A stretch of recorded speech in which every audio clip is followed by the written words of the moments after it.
the light body, and manifest as a Nijavatara, the physical form, the embodied form, for us to experience Paramashiva.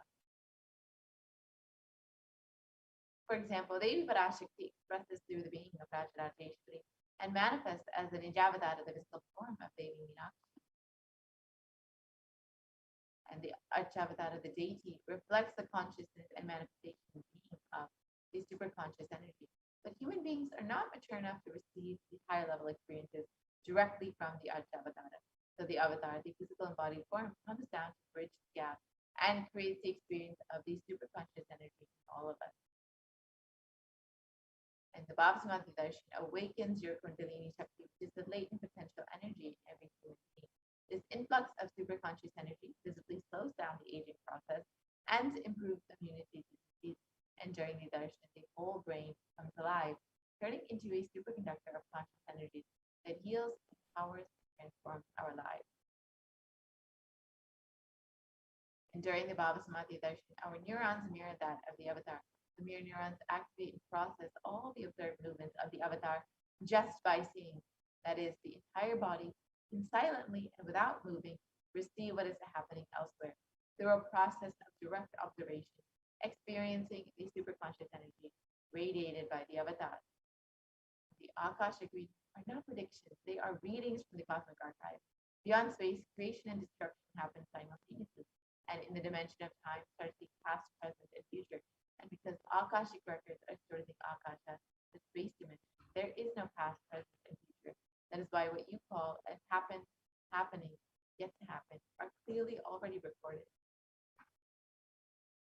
So now, with this, we will be entering into the demonstration of the extraordinary powers, the extraordinary Shakti of Paramashiva Parashakti. And we will be witnessing these powers as demonstrated by the Nithyananda Yogis, the Nithyananda Gurukul Balasans, and the initiated disciples of the Supreme Concept. We'll be entering into this segment very shortly. Do stay tuned, and stay tuned for the beautiful Navaratri celebrations that we have coming up in the evening and the live darshan of the Supreme Concept itself. So stay tuned for all of the grand festivities today.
Nithyananda everyone. I welcome all of you to this segment of Dave Prashik's Akashik reading, where you'll be witnessing how the various parts of Paramashiva being manifested over here. Yes. So today the Balasans of Nithyananda Gurukul and the Nithyananda Yogis of who are the initiated disciples of Supreme Lord of Hinduism will now be demonstrating to all of you and sharing with all the experience and results of the extraordinary manifestation of divine powers, which is awakened in all of us through the power of Diksha, which is initiation. In today's Dave Parashik's Akashik training, all of you will be receiving 2 initiations into the powers of the Acharya awakening and various other powers with the blessings and the grace of Supreme Content of Hinduism. Today, you will be manifesting 2 extraordinary powers, which is the power of third eye, seeing with eyes blindfolded, and thought currents scanning, while you are scanning others' thought currents. Yes. So let's come to the subject. What are Shaktis? So in the Vedas and Agamas, which is source scriptures of Hinduism, Paramashiva beautifully reveals in an elaborate, detailed manner that every human being is hardwired to be able to manifest the first 63 plus extraordinary powers of Paramashiva. So manifesting these powers or Shaktis are described as a system or a method, a science for human beings to explore the various possibilities and powers and have access to various states of consciousness. Shakti is manifest in the fundamental cognition that you are divine, you need to manifest divine, rather than from the cognition that you are a man and you need to reach divine. So, what are Shaktis? Shaktis expresses from the space of enlightenment, a side effect of feeling connection with the divine and high integrity with the Guru, the Master. Shaktis are source of enlightenment, whereas Siddhis are the powers that manifest tapas or parents for enlightenment. Siddhis are the path of enlightenment.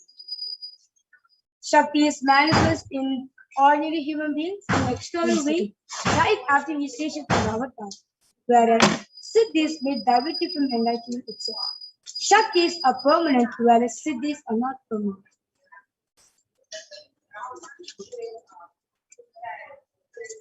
So, who are the source of all these Shaktis? Source is Paramashiva, who is the primal divinity in Hinduism, who is the ultimate reality and cause, who is self-effulgent, Swayam Prakasha, all pervading, unchanging beyond time, space, form, and causality.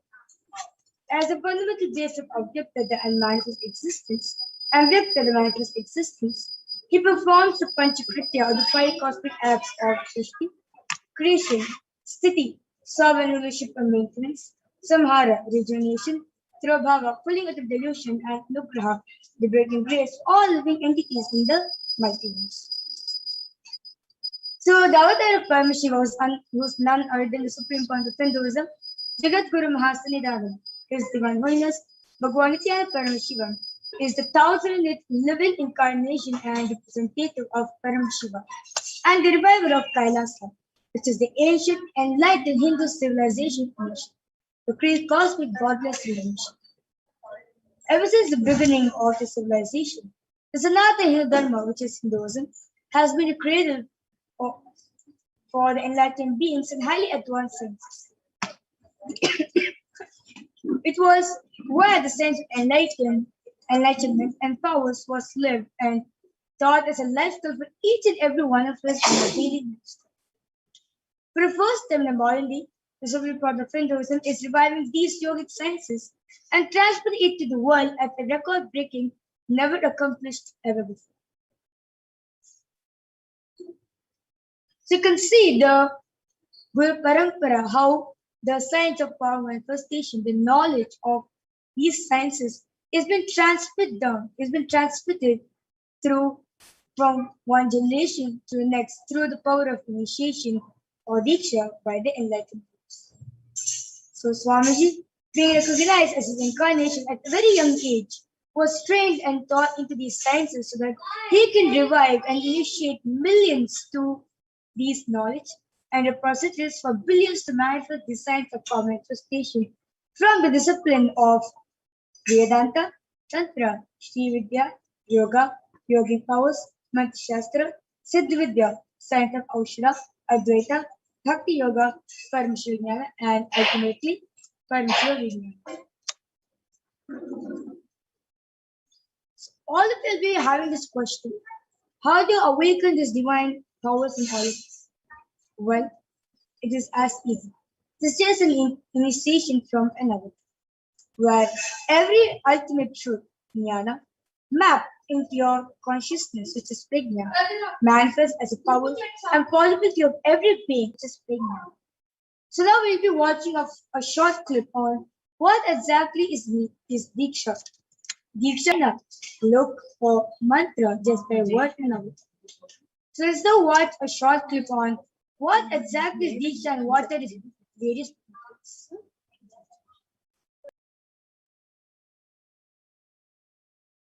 Diksha is the direct transfer of spiritual energy by an enlightened being through look, word, or touch. The traditional Vedic book Navaratneshwara states, Sarvasamapi Dikshanam Muktihi Phalamakhanditam Avirova Prasangyastu Bhuktayaha. The main benefit of all initiations is moksha, enlightenment. As a side effect, health, wealth, leadership and well-being happen. And in Rudrayamala Tantra, Shiva says, Devi Diksha Vihinasya Na Siddhihi Na Cha Sadgatihi Tasmat Sarva Prayatnena Guruna Dikshito Bhavet. The one who is not initiated does not attain liberation nor a better future. So by all efforts, one should get initiated by Guru. What is the science of initiation? Neuroscience has proved that the process of initiation floods the brain with energy. This is the superconscious energy of Kundalini, our own highest inner potential energy. As the Kundalini flows from the thalamus to the cortex, it sets up a powerful energy loop within the brain, which awakens the latent non-mechanical parts which we have never used before. With increasing levels of coherence, the whole brain comes alive, turning into a superconductor of conscious energies that heal, empower, transform our lives, bliss and fulfillment. Initiation creates high awareness, visualization, creativity. It also slows the aging process and improves the immune system. Kundalini awakening, healing experience, levitation, teleportation, materialization. Experience the power of initiation through a range of exclusive programs conducted at the ashram. Nithyananda Dhyana.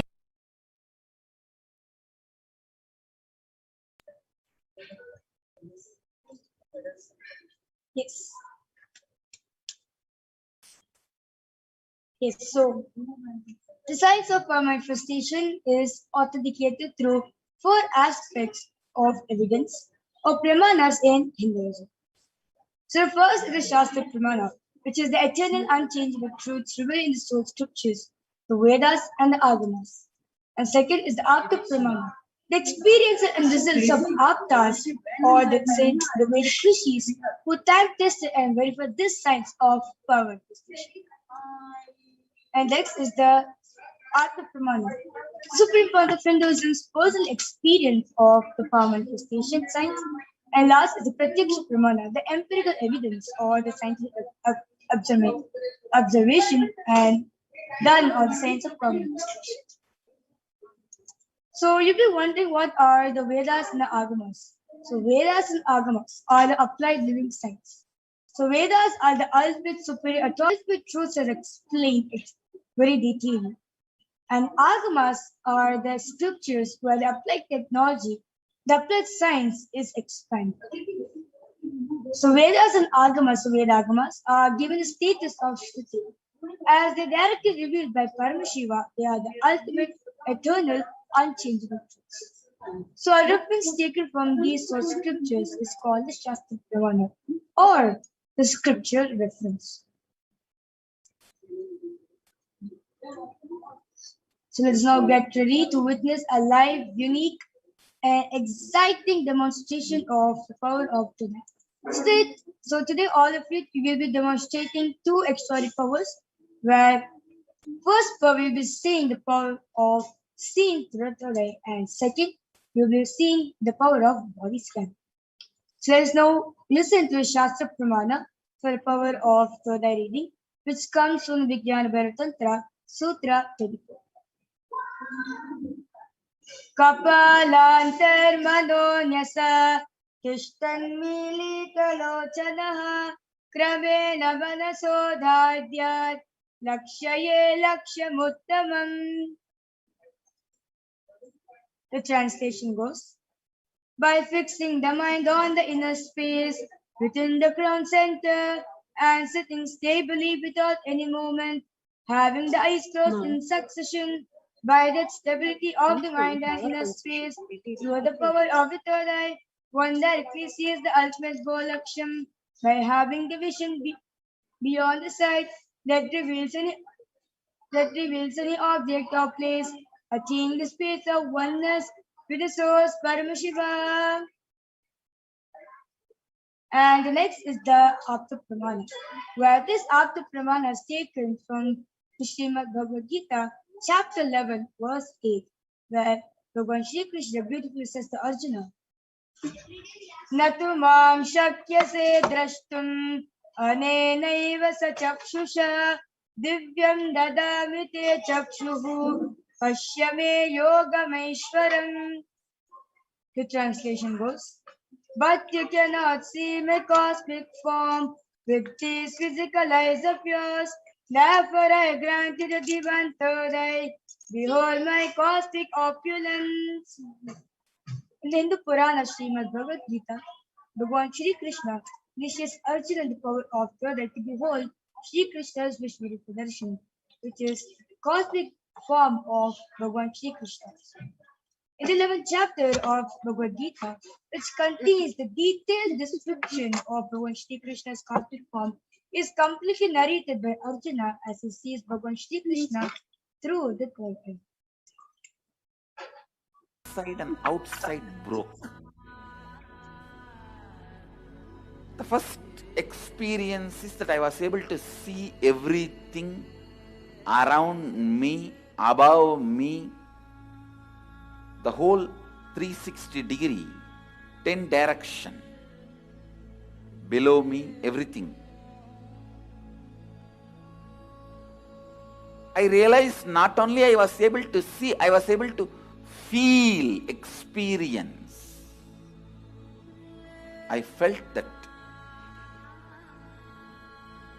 the skin of the stone on rock on which I was sitting and the skin of this body both carry me equally. In both I exist equally. The setting sun, rising moon, the whole Arunachala hill, all the plants, bush, shrubs, trees, everything, everything, everything. Just became so alive. The idea, something is inside,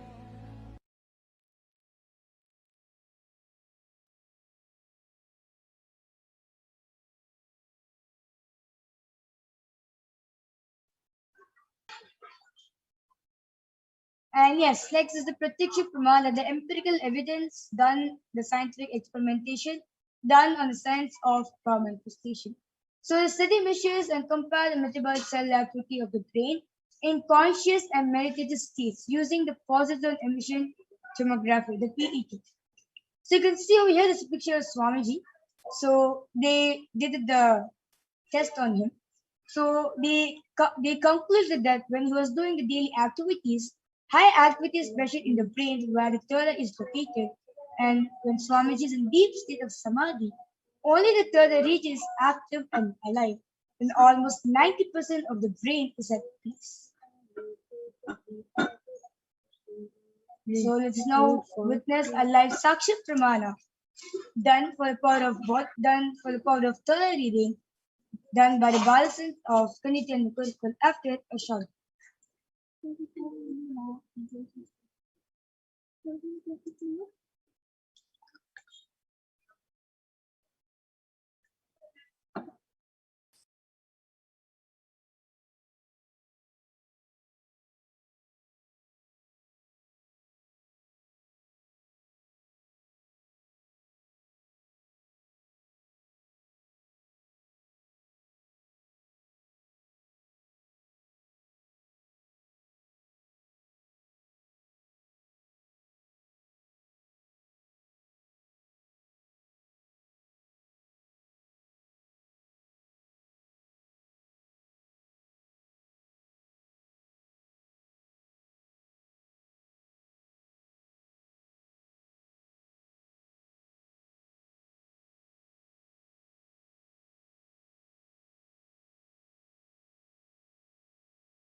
Yes. So I'm back with a Balasan of Nityananda Gurukul. So along with me I have Maniti Kaladhananda, and today she will be demonstrating the power of third eye for all of us. So along with me I have a medically tested Ivan. So you can see in the front there's a black color of opaque sheet. And you see at the back there's two sockets. There's two holes. So once you wear the eye band on, your eyes goes there and gets locked. It gets settled in the holes over there. And there's nice thick sponge which cover all sides of the eyes. And there's not any sort of light to pass through. So basically this type of eye band is designed for people who is suffering from disease of insomnia as they have a problem where they can't sleep with brightness. So they've designed this. So they've designed this eye band for them. So now I will unstrap the eye band and we'll put the eye band on my color.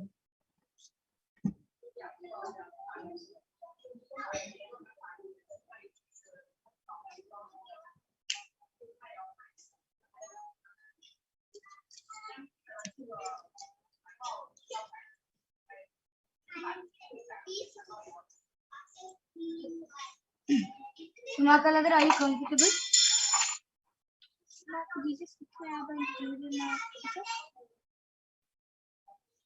Yes. Now are you comfortable? Yes. So during this whole demonstration of the third eye, Ma Kaladra will not be touching the eye band, and if she wants any adjustment to be done, she will request me, and I'll be doing the adjustment for her. So now I request Ma Kaladra, I request you to right, left, up, and down. So you can see that the eye band is glued to Ma Kaladra's eyes, so there's no way light can pass through in this eye band. And yes, so now all the viewers who's watching us live right now, I request you to post anything you want, either emojis, letters, numbers, sentence, anything you want. Ma Kaladra will just read for all of you in just in few seconds. So now I request the YouTube comments to be projected.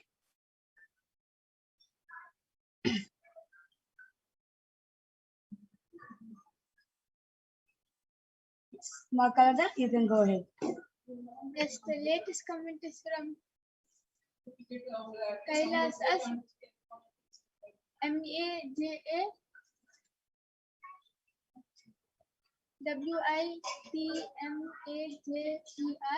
He has posted Nithyanandam to all blessings with a namaste emoji and a pink color heart with 5 diamonds on it and a pink color hides.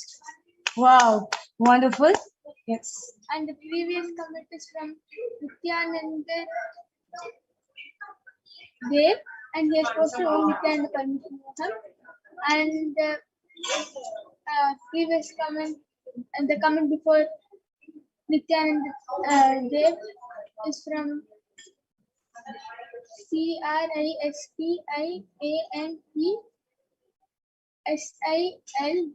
has posted a namaste emoji, a trishul emoji, a om emoji with om in white color and a square in purple color and a fire emoji and a red color heart emoji. I request you to comments to be scrolled up a bit.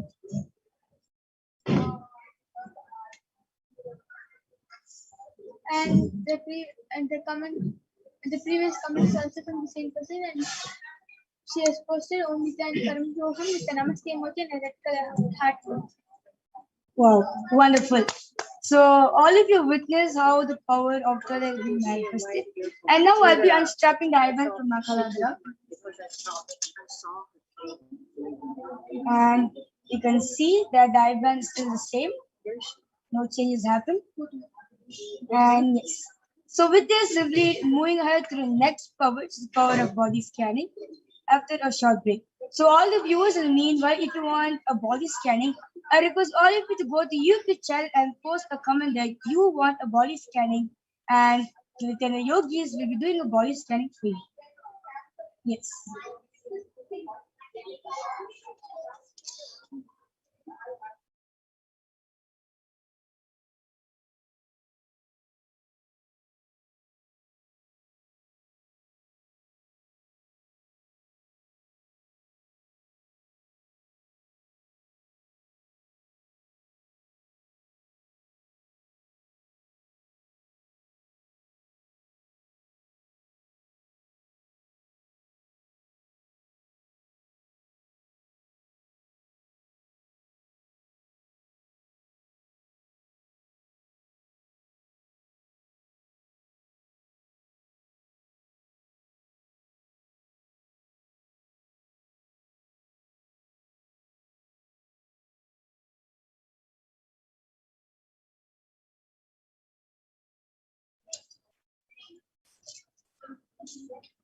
Yes. So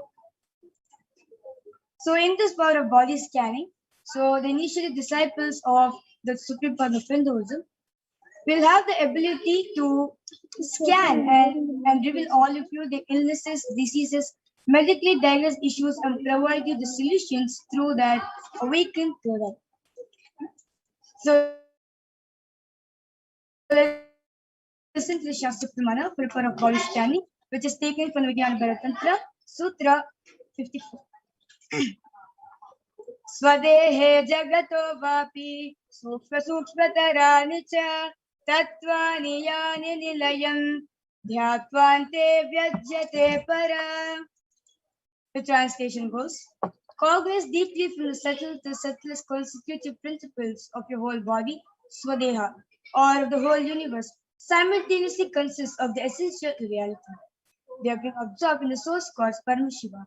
By the experience of such awareness, one becomes complete from all thoughts, and the ultimate universal divine power, Paradevi, Adi Shakti, is revealed and the supreme power manifestation happens. The next is the Aptapramana, where this Aptapramana is taken from the very own life of a Siddha named Thereya. Thereya was a Siddha and one of the most prominent disciples of sage Agastya. One day, a man suffering from severe headache comes to Agastya for healing. Agastya uses the power of body scanning and identifies the root cause of the headache.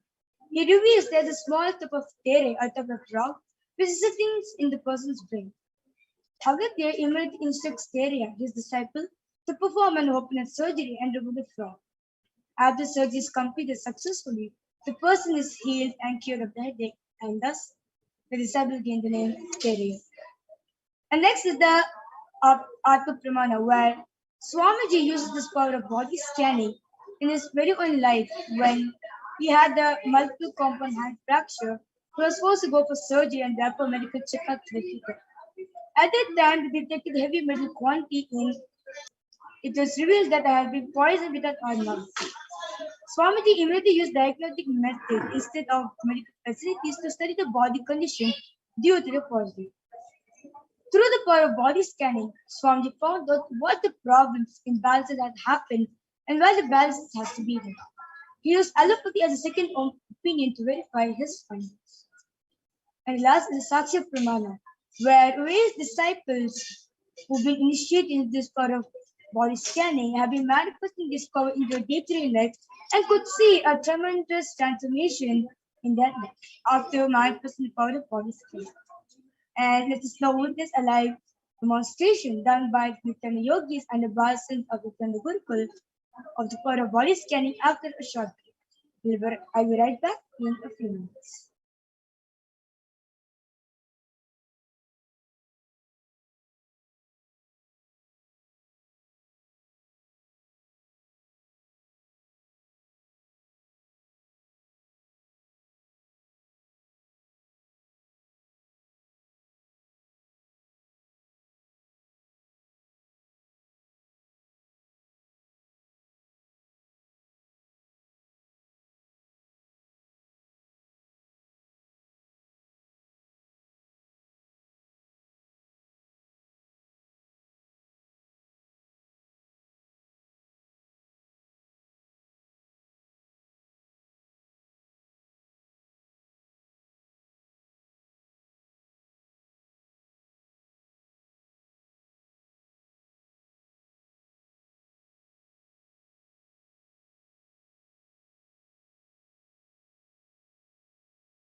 Yes, so I'm back with the Nithyananda Yogis and the Balsins of Nithyananda Gurukul.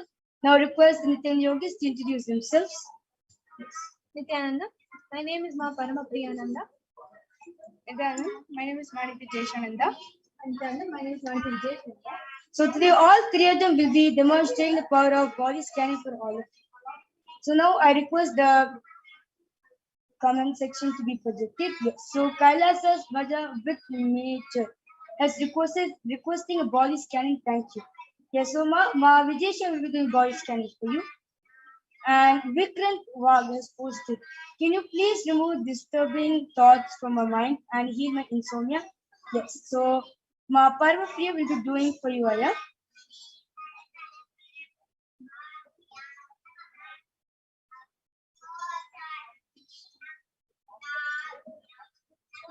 I request the comments section to be scrolled a bit.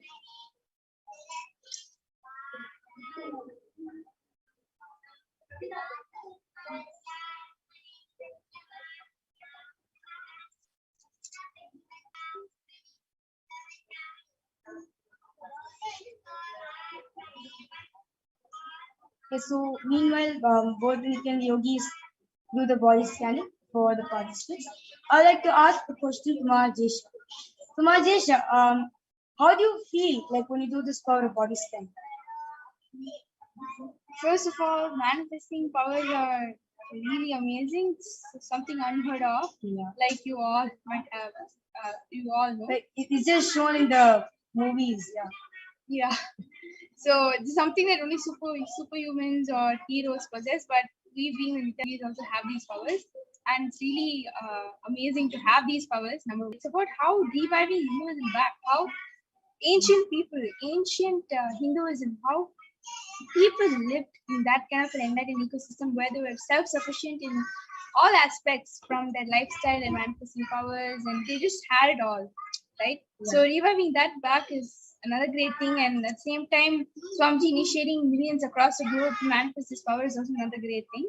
So yes, it's Ma Meenakshi has commented, Nithyananda Ma, can you please scan my eyesight and tell me what can I do to improve? Yes, so Ma Meenakshi, Majesha will do the body scan for you. Yes. If the Nithyananda Yogis are ready, they can go ahead and share.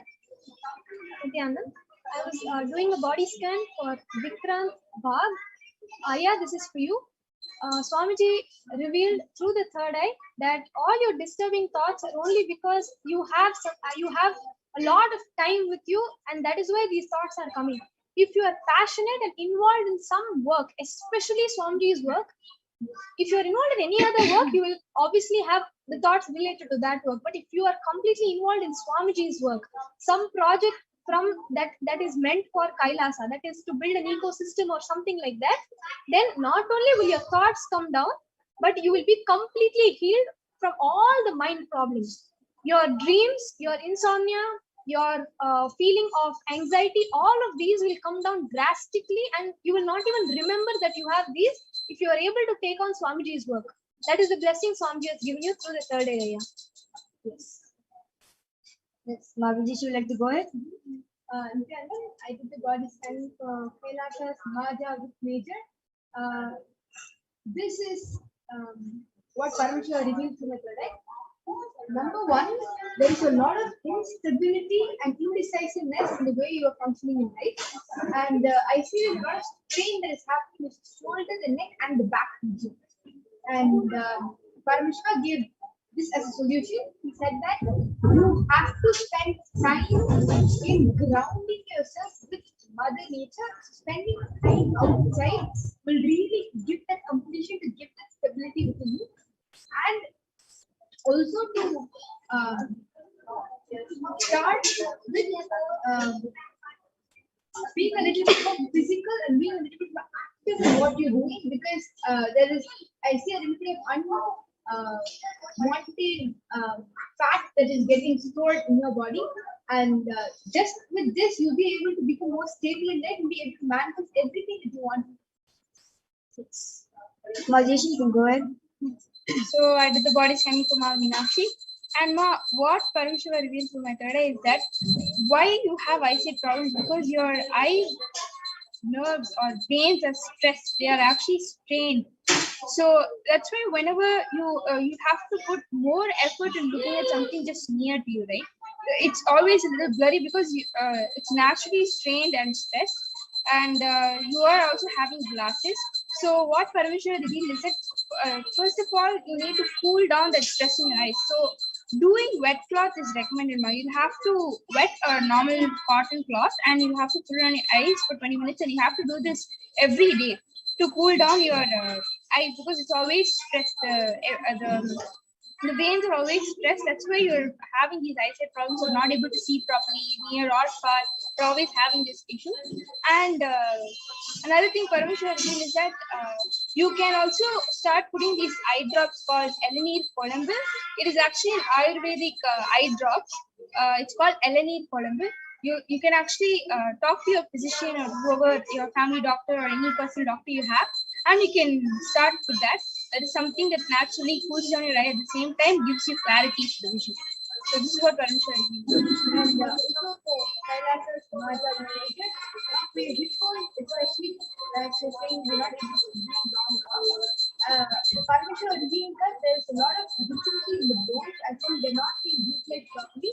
So make sure to take castor oil, apply it from one end to the other, and wet a cloth in warm water and apply and place it from one side to the other. And do this every day for 21 days, and you will see that your hip bones will become completely normal and you'll be able to start doing longer walks. Yes, wonderful. So, due to interest of time, we won't be attending to some of the YouTube comments over here. And with this, I would like to conclude this segment of the Parashakti's Akashic reading, where you have witnessed in how the powers of Paramashiva being manifested.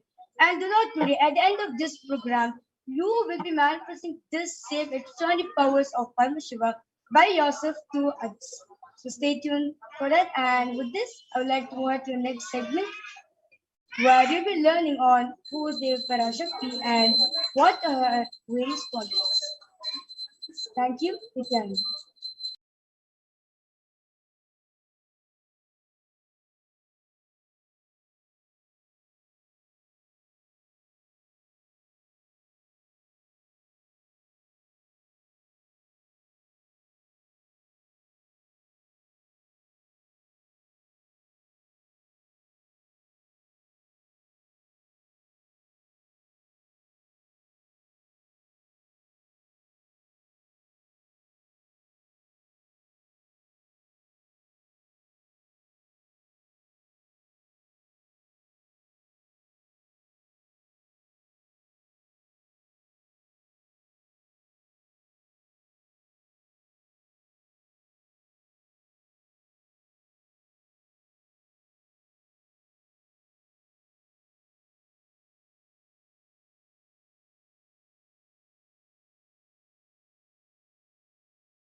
Nithyananda, everyone. Thank you, Mahavir. So that was a wonderful demonstration of the powers of third eye that all of us just witnessed.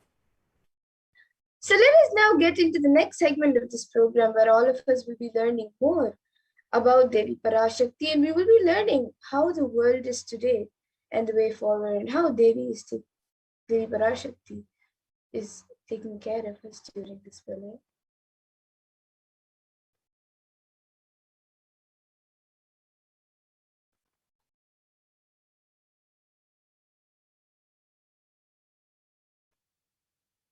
So per day, an additional 0.002% of the population is getting infected by COVID-19.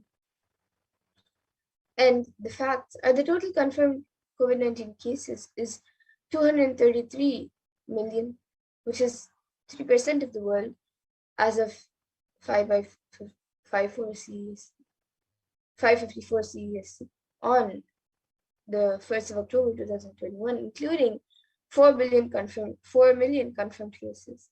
And Healthline.com states that new COVID-19 cases have risen to more than 150,000 per day in the United States, and an average population increase per day is 174,000 per day. So the rate of those getting infected is almost an on average rate of population growth.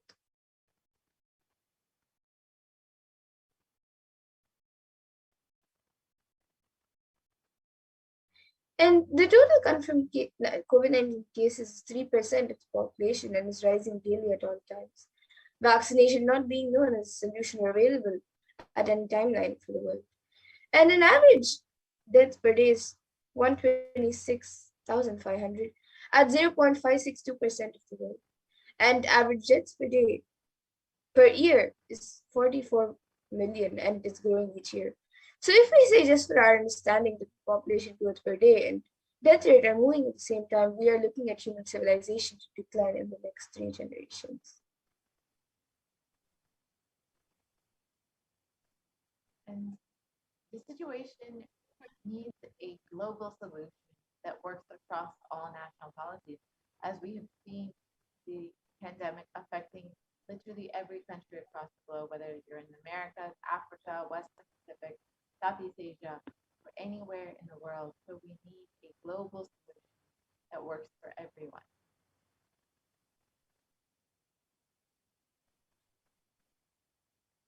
And according to the United Nations, a new scientific report from the Intergovernmental Panel on Climate Change warns that we are on a crash course towards catastrophe if global temperatures are allowed to rise. The window to slow or even halt some of these worsening impacts is rapidly closing. And a few immediate precautionary methods that all of us need to take is to protecting ourselves by being in quarantine. Follow the local government's guidelines, and regulations. But even if this happens, the effect on our survival needs like food, clothes, shelter, especially the less privileged whom we call poor, for whom resources are not immediately available, is unknown. So what is the karma that caused COVID-19? In the Brihadaranyaka Upanishad, 4th Adhyaya, 4th Brahmana, the 5th mantra, it defines karma as Yatakari yatachari tata bhavati sadhukari sadhu bhavati papakari papi bhavati punya punyena karmana bhavati papa papena. And the translation for this verse is as it does it and acts. So it becomes by doing good, it becomes good, and by doing evil, it becomes evil. It becomes virtuous to good and acts, and vicious to evil acts. And it is our greed that has made our greed to make life comfortable and luxurious that has caused so much of damage to the environment and our ecosystems. 83% of wild mammals have become extinct due to human civilization since the rise of human civilization. 80% of marine mammals have become extinct. 50% of all plant life and 15% of fish have become extinct due to the rise of human civilization. And stopping the idea that the whole planet Earth belongs to only the human race will only save us. And we have forgotten that we share the world with others. So let us now set a trend of moving to a nature-based lifestyle. Let us stop torturing and killing animals. Let us drop the idea that planet Earth is exclusively for us.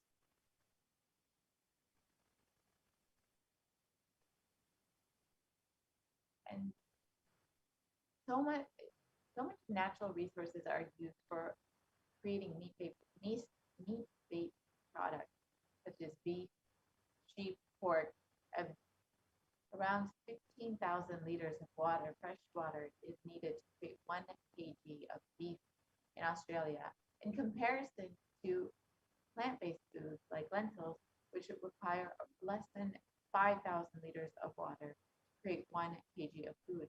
And you can see the drain on natural resources that meat consume. Let us stop this karma. When you kill animals, when you keep the livestock and kill animals, you not only disturb the environment, you disturb the ecosystem by reducing pain and suffering.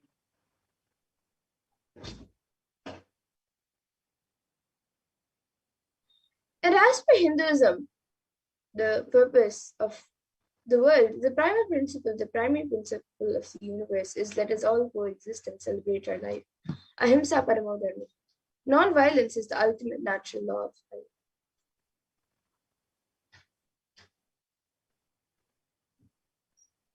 So what is the permanent solution for the pandemic? Let us stop all actions of anger, lust, greed, pride, jealousy, and delusion. Let us move back to the Hindu lifestyle, the Hindu way of living, the lifestyle of apigraha, asteya, ahimsa, and the lifestyle of non-stealing, living with non-violence. And every crisis that humanity faces, Hinduism has found solutions. Hinduism is a religion which has seen at least 5 complete wipeouts of the planet Earth and the wiping out of the civilization. And we have the knowledge and we have recorded and documented every time that the civilization was wiped out and how we have rebuilt it.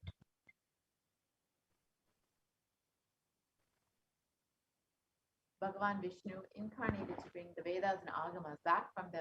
So here are some of the examples of when in history, when the civilization declined and was destroyed, and there was the incarnation brought that civilization back and revived that civilization. The first example is when Bhagavan Vishnu incarnated to bring the Vedas and the Agamas back from the dark energy during the manifestation of the universe in the form of the fish, the Matsyavatara, and landed on planet Earth to give it to Lord Brahma. After the great deluge, Bhagavan Vishnu brought Manu's boat, the Vedagamas, the whole thing, and restarted the civilization. That is why the Pandya kingdom, the earliest kingdom, has a fish as their emblem. The Karaikal is the place where the boat was brought to the land by the Matsyavatara. From there, the whole Pandya civilization started. And during King Ravana's reign, 7 core people were living under his iron rule. And Bhagavan Sri Ramachandra Prabhu incarnated to save the 54 Deshas from the evil reign of the king. This is detailed in the Ramayana. And King Duryodhana almost led the entire world to nuclear collapse. And Bhagavan Sri Krishna incarnated to end this apocalypse. And this is detailed in the epic poem, the Mahabharata. And Bhagavan Mahadeva himself protected the sacred city of Varanasi. He promised, I will hold these people, protect them, even during the pralaya, even when the whole world is destroyed during the great deluge. I'll hold everyone in the tip of my trishula.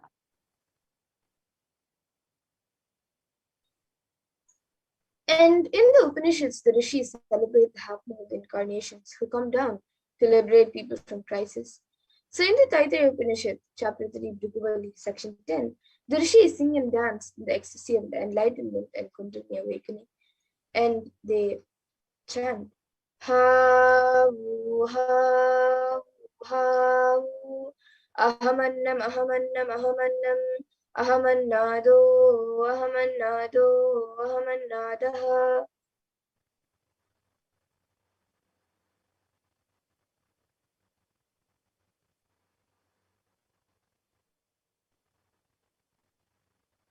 And the ultimate conscious happens again and again as Acharya, as Guru, as incarnate. And Paramashiva reaching out to liberate the individual soul bonded to knowledge is Acharya. Paramashiva reaching out to individual souls to liberate them from bondages through initiation is through Shakti Bada and Shakti Nibada. And Paramashiva reaching out to the individual souls to their karmas, altering, changing it, even deleting it, completing it, and changing happenings of the past, present, future is Leela. And the manifestation who do these Leelas are.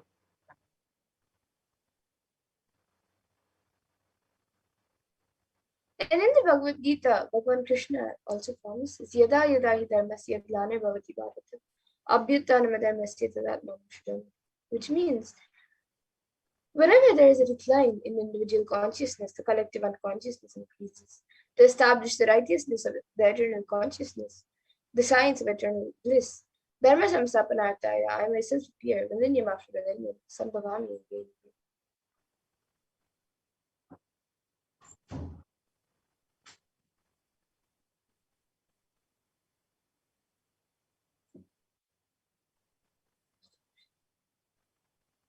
Yes, and now with that, let us now learn more about the form of Devi that all of us are celebrating today on the seventh day of Navratri.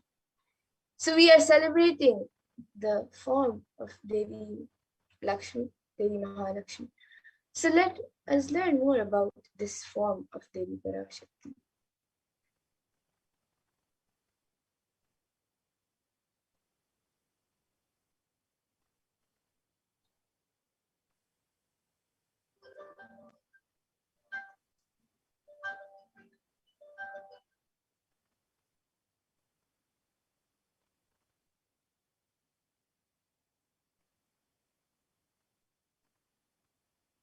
So in the Devi Mahatmya chapter 12, verse 13, there's a verse, the verse says, Sarvabada vinirmukto dhanadanya samanvitaha manushyo mad prasadena bhavishyati na samshayaha.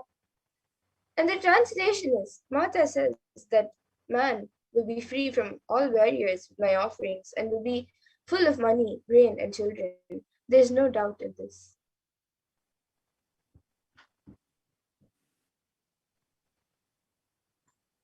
Lakshmi stands for wealth, beauty, grace, and other similar qualities. So there's a small story from the great epic Mahabharata. So there was once a king by the name of Yayati, and he lived for 100 years, enjoying his kingdom and all the physical and mental comforts of life. At the end of 100 years, Yama, the god of death, came to take him as it was time for him to leave the earth. The king was shocked to see Yama and started saying, Why have you come so fast? And that too suddenly without any notice. I have not lived my life fully yet. Please give me some more time to live.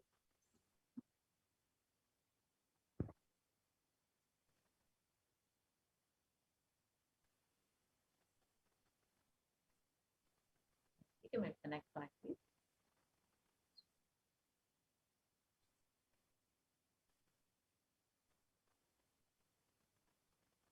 Yama replied that there is no extension possible to life. Yet Yayati pleaded with him and begged for more time. Yama finally conceded that if any of his sons were ready to give up his life for Yayati, then the king could live for that much more time. A pleased Yayati called out for one of his sons and asked him to give him some time of his life. The son gave up the remainder of his life and died instantly. Yayati got another 100 years to live. And he continued to enjoy all the material comforts in the same way as before, and he lived another 100 years. At the end of which Yama returned to take him. This time also, Yeti felt he had hardly lived and begged Yama, saying that he was not prepared and wanted some more time. Yama gave him another chance. Another of Yeti's sons gave up his life for his father, and Yeti got a lease of another 100 years of life.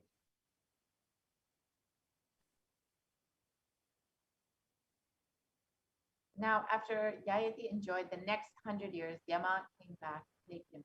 This time also Yayati asked for more time, but Yama refused to play the same game again. This time Yama instead gave Yayati a beautiful teaching in just a few words. Can you put a fire out by pouring oil into it? So the Mahabharata says that Yayati at the moment experienced Lakshmi, the goddess of wealth, in his being. He finally realized the truth and rested at the feet of the divine.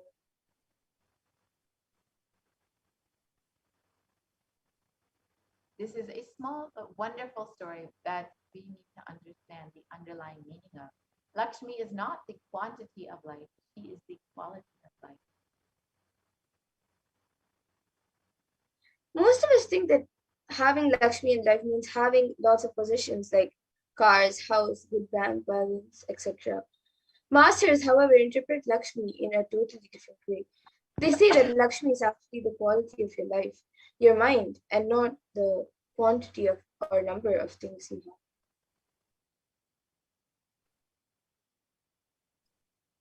The story about the origin of Lakshmi is also representative of this fact. When the ocean of milk was turned by the Devas, the demigods, and the Rakshasas, the demons. Using the Meru mountain from deep inside the ocean, Lakshmi emerged. This is actually a metaphorical representation.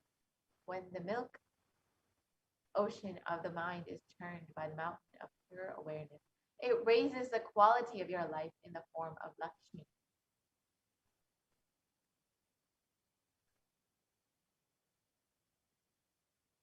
And most of us think that our minds are very logical. Actually, the mind is the most illogical. Just try this experiment. Sit down for 5 minutes, write down all your thoughts that come to your mind in these 5 minutes, honestly, without editing. Then read what you have written, and you will realize how illogical you are. We are running a mental asylum inside our heads. One moment you will have been thinking about your workplace. Then, for no reason, you will find yourself thinking about the house. The next moment, without realizing it really, you would be thinking of your kids. When you analyze clearly what is right and what is wrong, what is eternal and what is not, from the analysis, intelligence will arise. Your quality of life will increase. This feeling of fulfillment is what Lakshmi is. And when you run with all your energy, you forget to enjoy, you forget to live, you forget to have Lakshmi in your life again. It is the quality of your life and not the quantity that is important.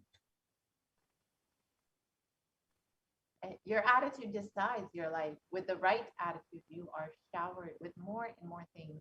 There is a beautiful shloka in the Puranas which says, Ananda, bliss attracts fortune. There is one more saying, where there is bliss, Lakshmi walks in naturally. And in the Vedic tradition, we have two kinds of wealth, Kubera's wealth and Lakshmi's wealth. Kubera's wealth means he will accumulate and hold. Neither he will enjoy nor somebody else can enjoy. The Lakshmi's wealth means she will be constantly circulating, giving, and giving.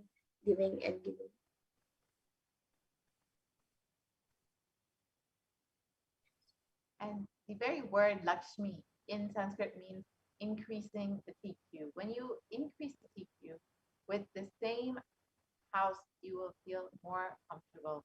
With the same furniture, you feel more luxurious. With the same people, you feel blissful. With the same situations, you feel joyful. Actually, Lakshmi is added when you increase the TQ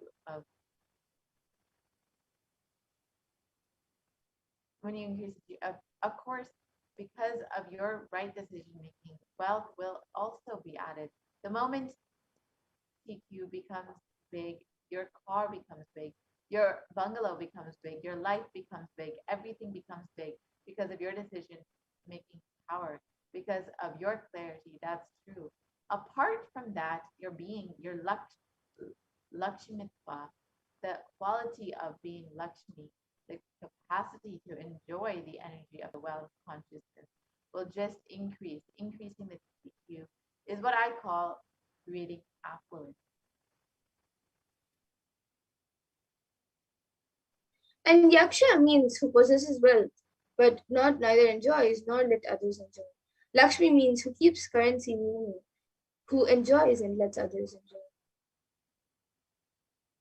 Lakshmi's wealth means you will not bother to spend because you have the courage and confidence about your intelligence to create more wealth. So allow it to flow through you. And feeling insecurity is the wealth of Kubera. Feeling secured to enjoying wealth is life of Lakshmi. Lakshmi is an energy field like a satellite. Ganesha is an energy field like a satellite. If you tune your brain to that satellite, you can receive their energy and blessings. When you stop hating work, when you stop hating planning, suddenly you will see Lakshmi as a blessing to you. You are working only for $1 million, but suddenly opportunities will come, which will shower you $1 billion. I'm not teaching you the positive thinking theories. I am stating the facts. And the power of thinking is Lakshmi. In one moment, you can make anything look like God. Within the next moment, you can make anything look like a demon in your life. Please understand, if you bow down, even a small stone can become a god. If you are afraid of even God, of even if you are afraid of even if you are afraid, even God will look like a devil. Self-drive is lucky. Self-drive is the ultimate wealth, ultimate asset anyone can accumulate, that anyone can acquire. And thoughts by themselves are like Lakshmi wealth. With the right way of applying it, you can just manifest wealth without manipulating. Adi Shakti is worshipped by Mahasaraswati, Mahalakshmi, Mahadevi, who are not the wives of Brahma, Vishnu, Rudra. No, when who is feminine? Who is feminine source of Brahma, Vishnu, Rudra? Abundance should be making you more active. Only then it is Sri Devi, it is Lakshmi, it is wealth. Abundance is activism. Responsible activism is abundance. Ferociousness with your body is Durga. Ferocious with your words is Saraswati. And ferociousness with your mind is Lakshmi. So now let us see Devi Parashakti's divine play, a Leela from the Devi Mahatmya to the Chandra Sutram in the Devi Mahatmya.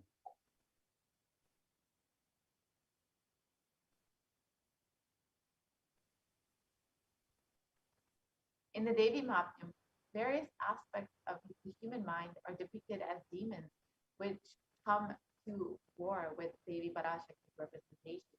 When the demon Durmalochana, brute force, fails, Shumba loses all reason and sends Chanda and Munda with a huge army to bring back that vile woman in any way or in any condition whatsoever. Understand how in Shumba's agitated mind the jewel among women is now that violent. What was once so desirable is now the cause of his misery, and his desire now is only for the trump of his own will. Don't we also overreact irrationally when circumstances frustrate our intentions? The struggle escalates and the gently smiling Devi Durga calls forth the terrifying emaciated form of Kali and 8 other fierce goddesses to combat the demon hordes. Each one of these Shaktis is an aspect of her own immense power. Each represents a higher function of our own consciousness. And in the 13th, 14th, and 15th verse it says, and she caught with her mouth the weapons and the great arms shot by those asuras and crunched them up with her teeth and her fury. She destroyed all the hosts of the mighty and evil-natured asuras, devoured some and back. Some were killed with her words, some were beaten with her skull-topped staff, and other asuras met their death, being ground with the edge of her teeth. Seeing the most valiant Chanda and Munda laid low the remaining army there because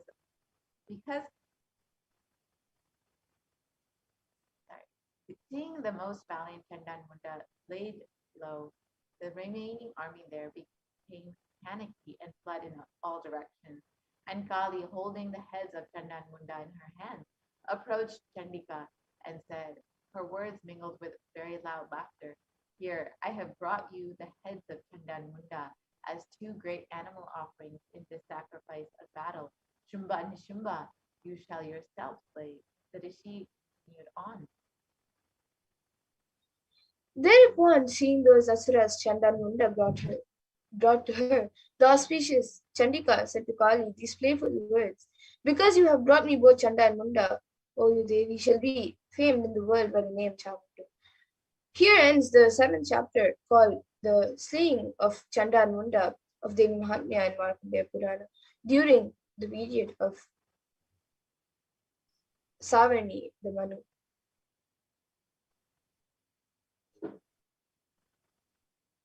So this story from the Devi Mahatmya describes and reflects the demons in our own lives, the demons in the Chanda and Munda And Shumba Nishumba represents the demons in our own lives. And this century, most of us are operating out of anger and rage under such a delusion that we start hurting those that we desire. And most of the decisions that we make every moment, we make unconsciously. We take thousands of decisions unconsciously in a day, whether it is thinking or talking or doing. It is done unconsciously without awareness. That is the reason we are not able to connect the cause and the effect of many things that happen in our lives. We always think we have been dished out unfair results. We are blissfully unaware that it was we who caused these effects. We made it happen by way of unconscious living and ended up incurring this karma. So there is a way to again and again remind ourselves not to collect karma and to live without the influence of earlier incurred karma. The first step is to have a clear understanding that karma is powerless in the presence of an incarnation. Devi Parashakti has happened just to liberate us from this karma. Somewhere this karma chakra needs to be broken, and you need to be given a new energy, inspiration, understanding, and possibility. If you are always stuck with this action result cycle, you will never be given a chance to taste the possibility. The taste of possibility can be given to you only when the divine intervention happens. Mahadeva intervenes in your life in the form of Guru. He assumes the form of the Guru just to liberate people from the karma chakra, give inspiration, joy, bliss, and cause miracles and enlightenment. So initiation means the ideas and knowledge or the clicks that brings you out of these depressive thoughts that bring you out of the influence of your karma. So now let us understand the Supreme Consequence of Nithyananda Paramashivam as the Nijavatara of Parashakti herself.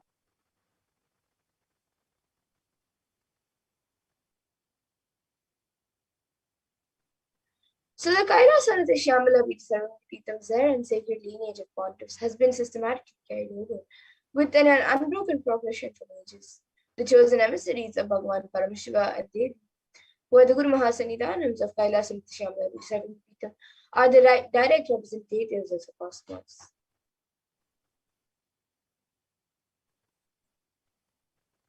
On the 27th of April 2012, Srila Shri Nithyananda Sambandha Deshika Paramacharya Swamigal was formally appointed as the 293rd Guru Mahasannidhanam of the Kailasana of the Shyamala Peetham and is the lawful successor, descendant, and inheritor invested with all the powers, duties, obligations to perform the ritual, spiritual, religious, and customary rites vested in the Kailasana of the Shyamala Peetham and has been reviving its spiritual and linguistic epicenters to their original glory.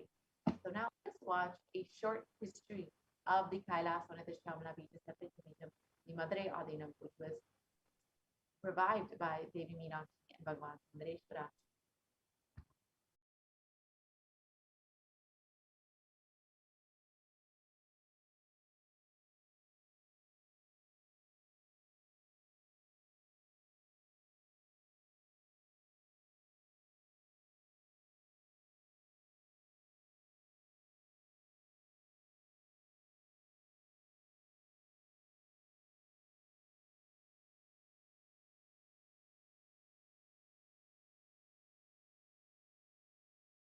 The ancient temple town of Madurai in southern India boasts of a 2,500-year-old history of spirituality.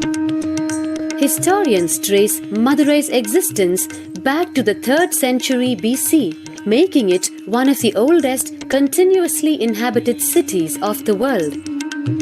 Legend says that Madurai was established by the Cosmic Mother herself, who incarnated as Princess Meenakshi, daughter of the pious king Malaya Dwaja Pandian. An able queen and a fearless warrior, Meenakshi expanded her empire right up to Kailash in current China. But when she came face to face with the Lord of Kailash, Shiva himself, she recognized him as her eternal consort and dropped her arms to become Shiva's companion for life. Along with Shiva, also known as Sundareshwara or the beautiful Lord, Meenakshi reigned over her kingdom for a glorious 166 years. In course of time, with the rise of Jainism as a religious force, Madurai too fell to its powerful influence and Shaivism all but vanished from the sacred kingdom where Shiva himself had once walked the earth. The renaissance of Shaivism in Madurai was the sacred task of a child incarnation, Tirunjana Sambandar, one of the 4 visionary saints of Shaiva Siddhanta tradition. The story goes that as a baby, Tirunjana Sambandar was once nourished by the milk of enlightenment from the cosmic mother herself.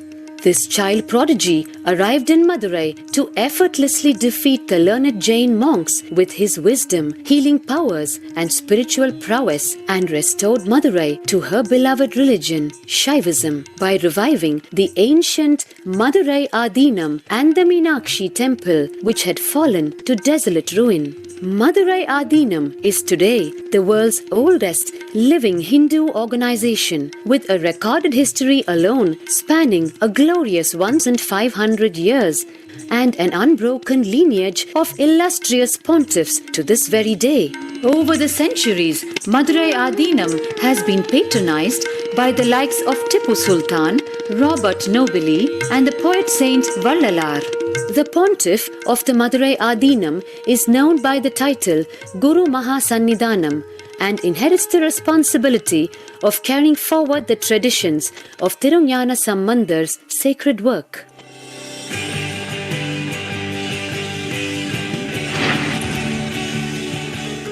On 27th April 2012, a new era began in the history of Madurai Adinam. The 292nd Pontiff, Srila Sri Arunagirinatha Jnana Sambandha Desika Paramacharya Swamigal, guided by intuition and inducement by Lord Shiva, coronated a charismatic young saint as the 293rd Pontiff of the Madurai Adinam. An accomplished yogi, a pragmatic social visionary, and an adept in mystical sciences, His Holiness Paramahamsa Nithyananda is revered as a divine incarnation by millions worldwide. Within weeks of his ascent to the sacred throne, he brought about sweeping changes to the Adinam, including the renovation of the ancient monastery, Annadan, free food for thousands every day, free medical camps, yoga classes, scriptural study, spiritual healing, and meditation programs.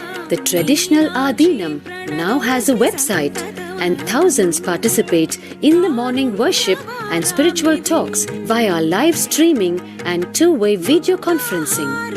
Vast properties belonging to the Adinam are being reclaimed from illegal encroachment. Its numerous temples are being restored to sanctity, and the neighboring villages are being adopted with basic amenities being provided for all. His Holiness dreams of an authentic Vedic Renaissance for which India has already waited too long. Here, I take the commitment of making Madurai Adinam as an international religious organization.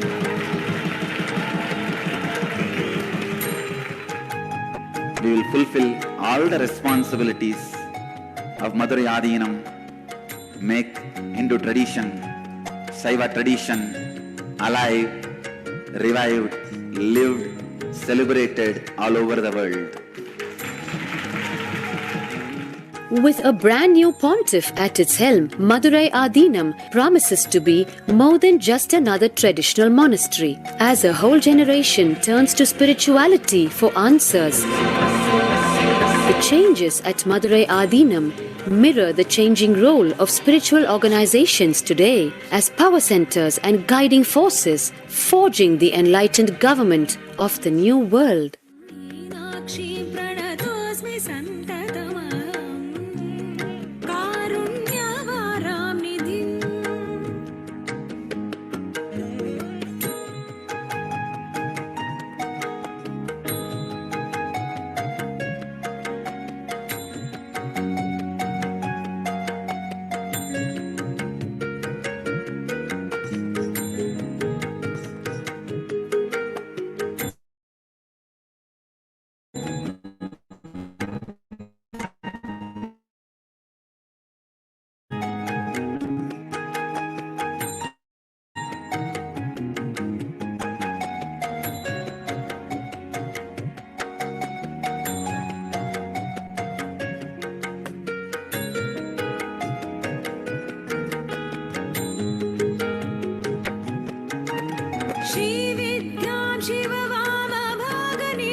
So yes, that was a beautiful video on the history of Madurai Adinam.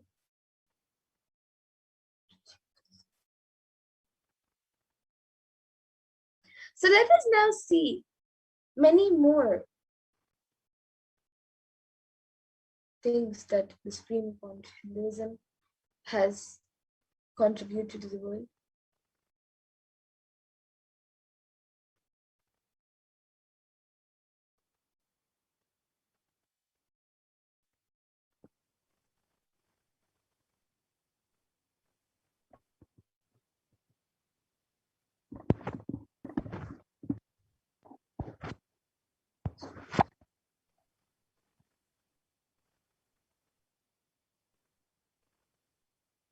So the 292nd Pontiff of Madurai Adinam, Sri Arunagiri Nithyananda Paramashivam Swami, is the predecessor to the Supreme Pontiff of Hinduism in the esteemed Guru-based tradition of the kingdom of Kailasa Dwadashanta Shyamalabi, the Sarvapitham, the Madurai Adinam since 2012.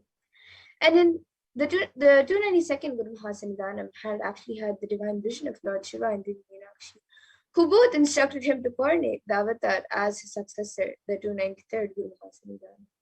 And the historic record of Madurai Adinam introduces the successor as the Supreme Pontiff of Hinduism. And on YouTube, a video is also available of the 292nd Guru Mahasanidhanam, who has spoken about the 293rd Guru Mahasanidhanam, the Supreme Pontiff of Hinduism.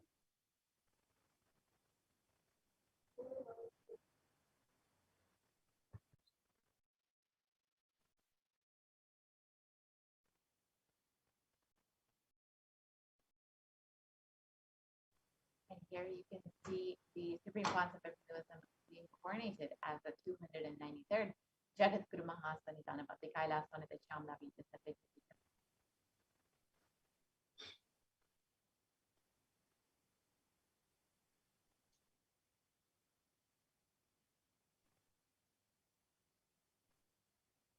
And here you can see as the Supreme Pontiff of Hinduism being coronated as the Guru Mahasanidhanam of the Kailasanatha Shyamalabi Sarvapitham, the Madurai Adinam. He is visiting various other temples. And the Supreme Pontiff of Hinduism has also been declared as the successor of the Arunachala Pitha Sarvapitham by his Guru Parampara at the mere age of 16 on the 24th of May 1994. And in this lineage is Yogi Yogananda Puri, Istaki Swamigal, Mata Vibhudananda Puri, and of course Swami.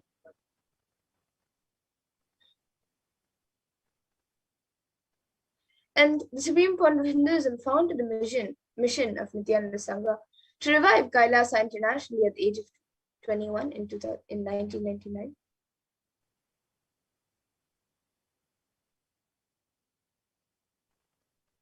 And the Supreme Pontiff of Hinduism founded the Adi Kailasha Sarvapitham at the age of 24 on the 4th of November 2002.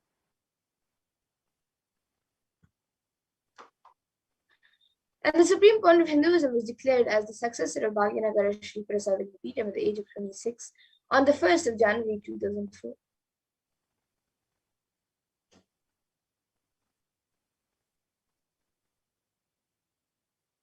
And the Supreme Pontiff of Hinduism was declared as the incumbent emperor of the Suryavamshi Sarangi Samrajyam in the Suryavamshi lineage at the age of 26 on the 31st of December 2004.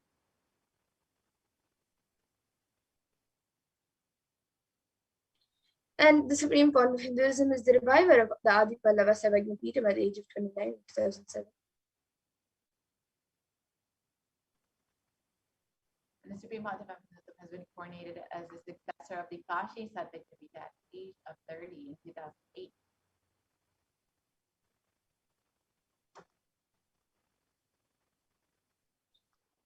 And the Supreme Pontiff of Hinduism was officially coronated as the Mahamandaleshwar of the Mahanirvani Akhada, the largest apex monastic order. And he was coronated as the Mahamandaleshwar at the age of 35 and is the youngest Mahamandaleshwar of the Mahanirvani Akhada.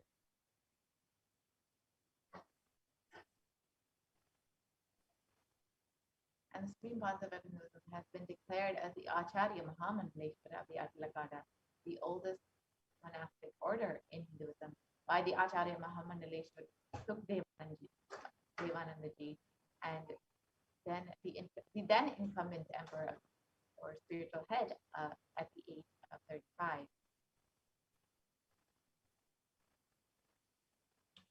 And the Supreme Court of Hinduism has been coordinated as the Guru Mahasannidhanam of the Tanjavur Adinam at the age of 36 in 2014.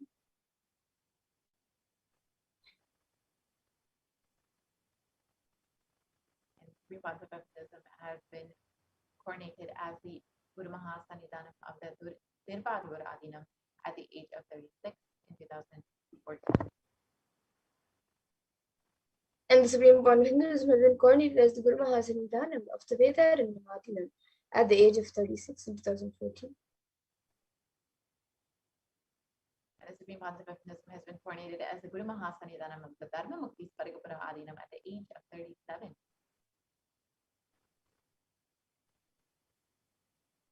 And he was also coordinated as the Guru Mahasannidhanam of the Adipita Koladamata at the age of 37 in 2015.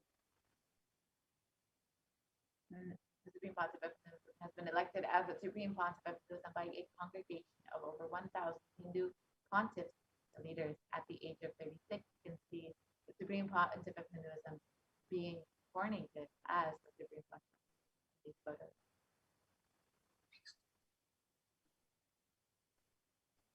And the Supreme Court of Hinduism is revered as the most prolific and most viewed guru in the digital world, and he is read and watched by 1 million plus followers in Hinduism. And Kailasa is the world's greatest digital Hindu nation with over 1 billion views. And you can connect on various platforms via Facebook, Instagram, Twitter, YouTube, and many more. And for 26 years of relentless humanitarian services have been contributed by the Supreme Court of Hinduism to the world. And these initiatives include free vegetarian food banks, medical services, natural disaster relief, women empowerment initiatives, conflict resolution and peace initiatives, and also sustainable Hindu practices through various international agencies and bodies. And the Supreme Panchapaptism has authored over 300 books and 10,000 articles in 3 languages, English, Tamil, and Sanskrit, which have been translated into 50 languages with over 1,000 titles. And here you can see just a few of them in English, French,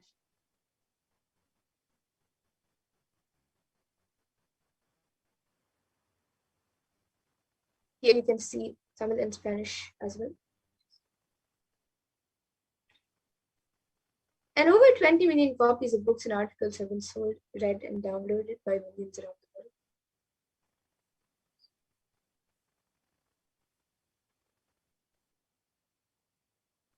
The Supreme Panchapaptism has established the largest Hindu library with over 1 million books, 1 million Palmalian scriptures, and over 20 million digital books.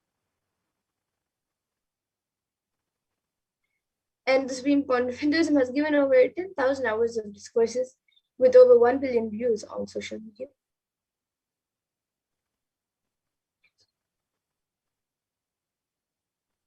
And Supreme Panchapaptism is respected as the commentator of all sacred scriptures such as the Upanishads, the Bhagavad Gita, the Shiva Sutras, the Yoga Sutras, the Ashtavakra Gita, the Jain Sutras, and many more.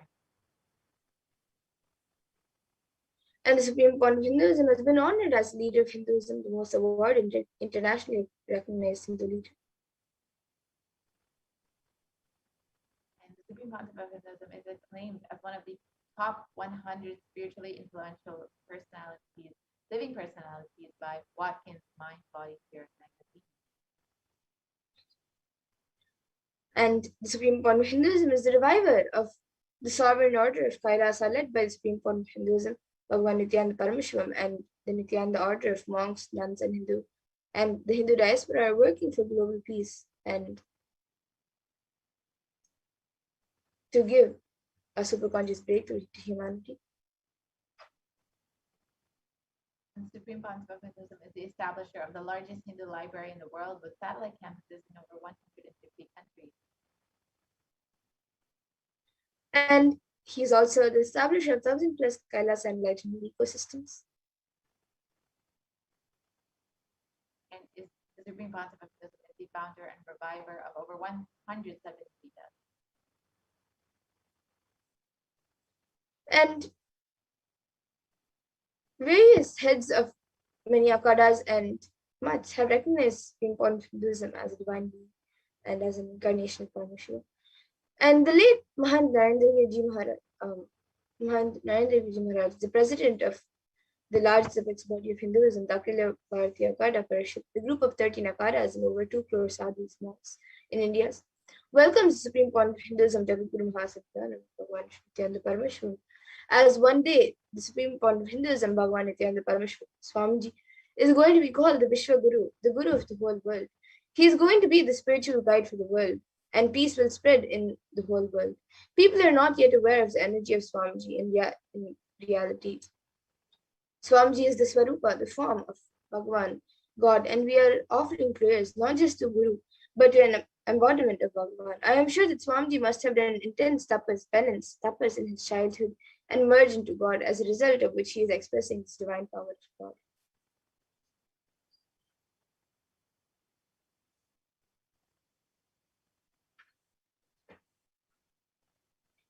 And Shri Shantavir Mahaswami, he is the head of the Kolada Mutt, the oldest recorded mutt in Karnataka, dating back more than 6,500 years.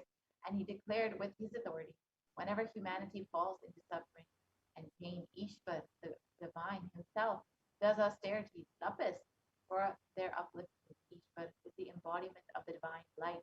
Nithyanandaji Maharaj is seated as the embodied divine light, spreading world peace and serving the whole of humanity. From India, Nithyanandaji is a treasure house of jnana, the sacred knowledge. And just like this, various heads of akhadas and mats have spoken about the Supreme Pontiff of Hinduism. So now let us see in this next segment how Bhagavan Nithyananda Paramashivam, Supreme Pontiff of Hinduism, has happened as the Guru.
Yes.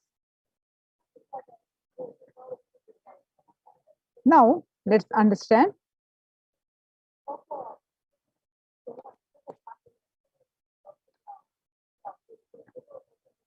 So, now that you understand the Supreme Pontiff of Hinduism, a short biography, now that Bhagavan Nithyananda Paramashivam happening as Guru.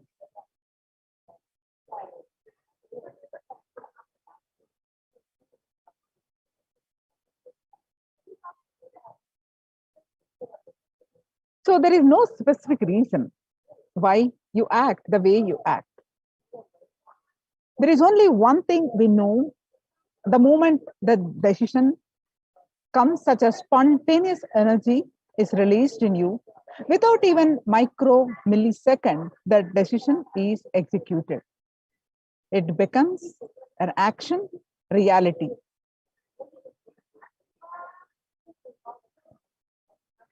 You do not act the way you act because you are habituated. Muscle memory is responsible for making the decision and executing it within a micro millisecond before even you become aware. Whenever the negative thoughts which are against the yoga, the purpose of your life happens in you, analyze, understand, take the thought to its logical conclusion, and create the opposite understanding, means the right understanding for the purpose of your life, and raise the coherence of your system to its highest possible peak. Violence is anti-yoga against yoga. When you have the thought of violence, how to bring the pratipaksha bhavana? That means get yourself back to non-violence and not to allow the violence to get rooted in you. Remembering, oh, violence will bring suffering and it will bring ignorance. I should not allow it. That is the right way of living yama and niyama. Having confidence over your understanding and executing that understanding very strongly. The word confidence means courage to live and execute the truth you intellectually grasp. Pratipaksha bhavana meaning inability to create the contrary thoughts to negativity and destroy negativity will allow negativity to grow in you. Once the negativity grabs you over, your life is hell. You are done. Literally, you are done. Whenever negativity arises in you, don't give up. Don't flow with it. Don't go with it. Again and again and again, stand up. Still, your muscle memories feel confidence.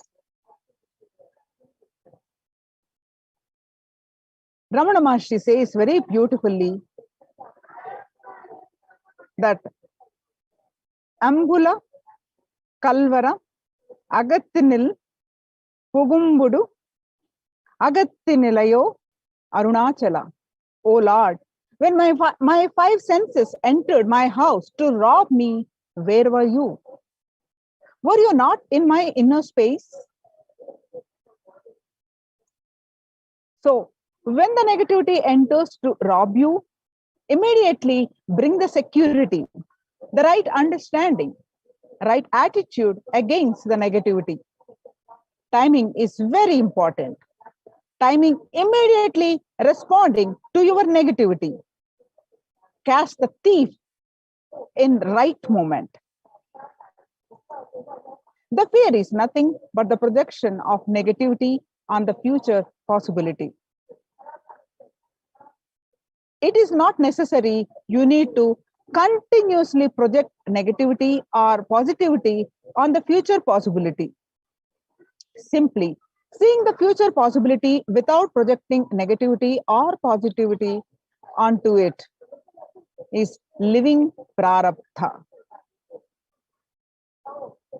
The Zen masters say, even what you think is wrong, if it is done by a wise man, an enlightened being, accept it, it is good for you.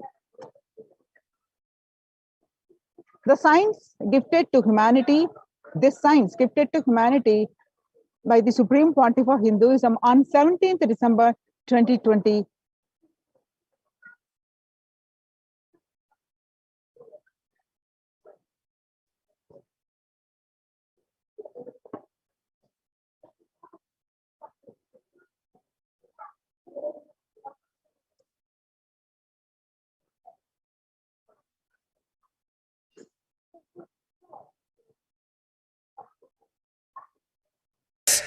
Coherence. You'll be surprised Today's sutra is the longest sutra in the whole Patanjali Yoga Sutras. Patanjali never utters more than 5 or 6 words in one sutra, maximum 5 or 6. Sometimes just 2 words, one sutra. Even there is one sutra, only 1 word. Here, he gives a full, long 2 line. Can say almost with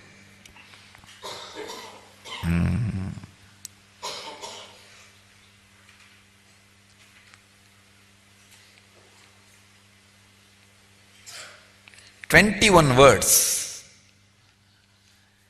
Then understand the importance Patanjali is trying to give for this technique. I'll read the sutra and try to express the truth expressed in this sutra, embedded in this sutra. This is the 85th sutra of Patanjali. In chapter 2, 34th verse. Vidarkaha himsaha adayaha krita karita anumodita lopa krodha moha purvaka mrutu madhya adimatra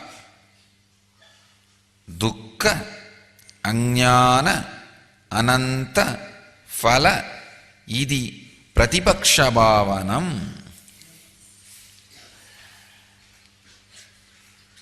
Yesterday Patanjali gave us a technique how to create the contrary thoughts and establish yourself in the right yama niyama, in the highest coherence. Now he is expanding on that same, giving an example, because he doesn't want people to misunderstand. Understand? This sutra can be very easily misunderstood. So he is giving us an example so that we don't misunderstand. We don't miss it, because just missing this one sutra, you may miss the whole spiritual practice.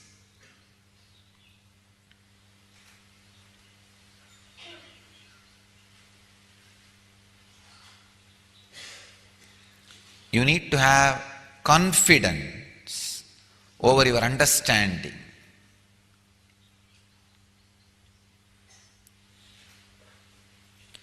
Vivekananda translates the sutras, the obstructions to yoga are killing, falsehood, and so forth, whether committed, caused, or approved, either to avarice, or anger, or ignorance, whether slight, middling, or great, they result in infinite ignorance and misery.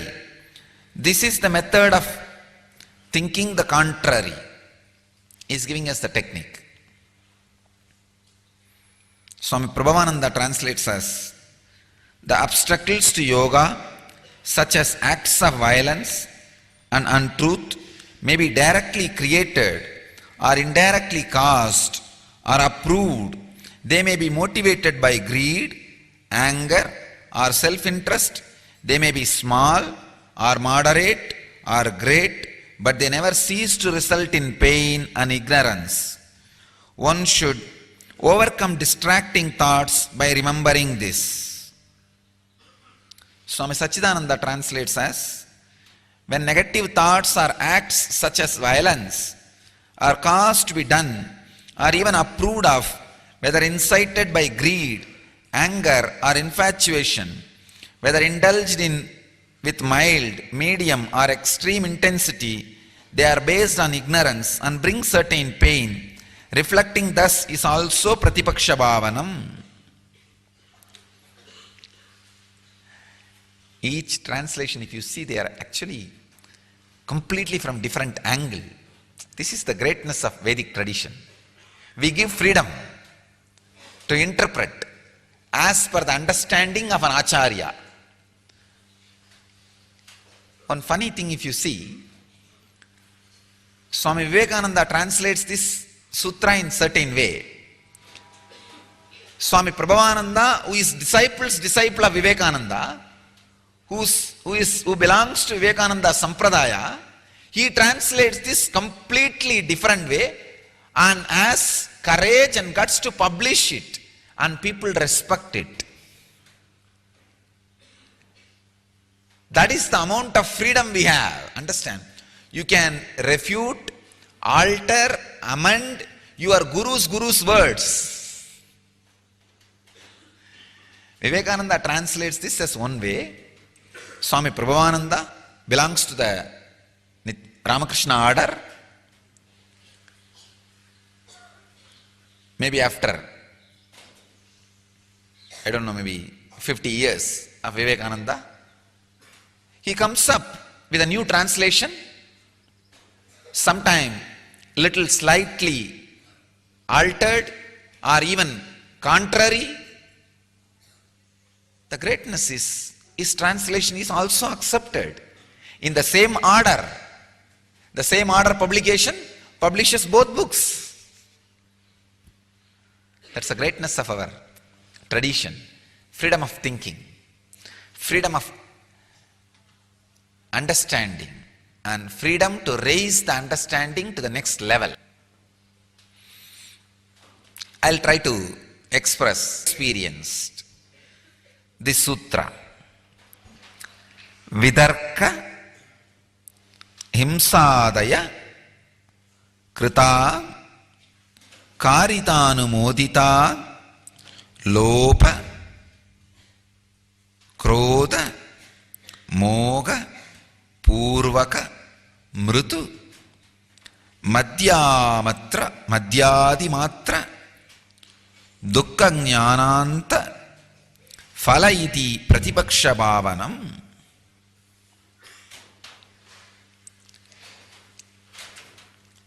I'll tell you exactly how Raghupati Yogi, now I can remember the whole slide as it is, how Raghupati Yogi taught me this sutra.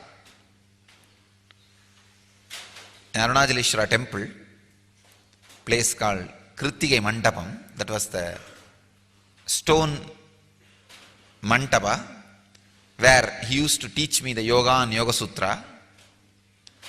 He was sitting on a wooden plank.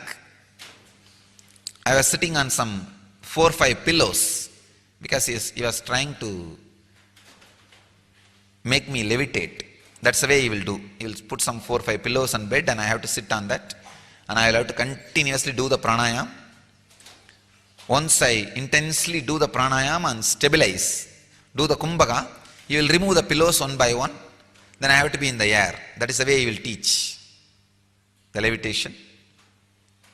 If I am getting down, when he removes the pillow, then he will stop and ask me to do more pranayama and kumbhaka. And then after he removes all the pillows, if I am stable in the air, then he will get his pet dog to sit under me. That fellow will be sitting under me, so I will have to be holding on to that air. I cannot release. I will have to completely lock the kumbhaka. Because if I release, I will fall on the ground and I will fall on that fellow and that fellow will bite me. So I will have to be just holding on. And if I land, I have to land in a very slow way. Very slowly, in a very subtle way, I have to release the air. Not even through the nose. I have to release the air through the kurma nadi. Means such sensitive prana. Through the middle fingers, I have to release the air. Only then you can land very smoothly. If you release the air through the nostril itself, you will just fall. Because nostril is a too big hole. So that has to be locked. The releasing has to happen through the kurma nadi. Means subtle prana. Actually, when it is released, it is not called prana. It is called apana. The air which leaves your system, other than the nostril holes, is called apana. Through any part, if it leaves your system, it is apana. So, Slowly I have to release and then land on the, I have to balance and land on the dog so that he doesn't bite me. So I was sitting on 4 or 5 pillows and he had an old book in which the Sanskrit sutra will be there and Tamil translation will be there.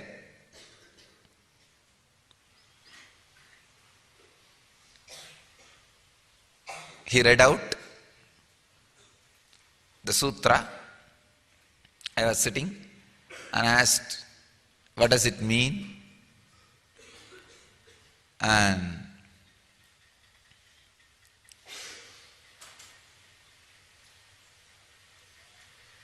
let me exactly tell you in Tamil, then I'll translate, because it's a அது ஒண்ணுமில்லடா. Exactly, I'll repeat the word. ஒரு எண்ணம் வரும் பொழுது செய்யணும் அப்படின்னு தோன்றதுக்கு பதிலா இது மாத்தா வச்சா, இது மாத்துனா நமக்குள்ள என்ன நடக்கும்னு பார்த்து அந்த மாத்து எண்ணத்தை விதைக்கிறதான் பிரதிபக்ஷ பாவனம். I'll translate.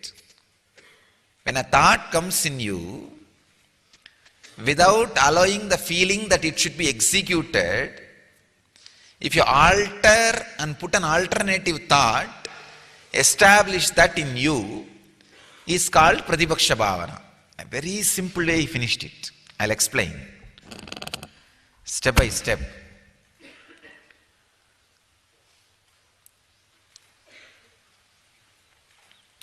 This is a one technique, one process which you can practice whole day. This process only can change your muscle memory. Understand? If you unclutch, practice unclutching, your mind will be transformed. If you practice yoga, your body will be transformed. So each technique transforms some part of you. This is the only technique which can transform your muscle memory. Muscle memory means the part which makes the decision spontaneously to do any act and completes it before even you become aware of it. Your muscle memory is responsible for making decision and without even micro-millisecond completing the act spontaneously before even you are aware of it.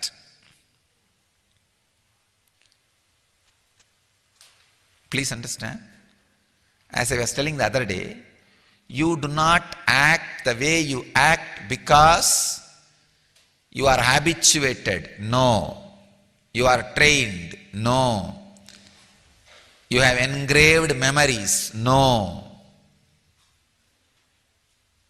There is no specific reason why you act the way you act. There is only one thing we know. The moment the decision comes, such a spontaneous energy is released in you, without even micro-millisecond, the decision is executed.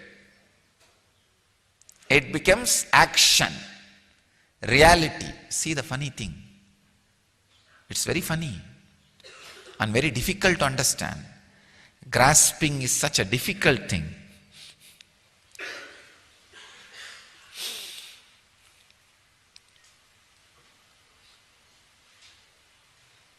So unless you understand the source of this, it's practically impossible for you to alter.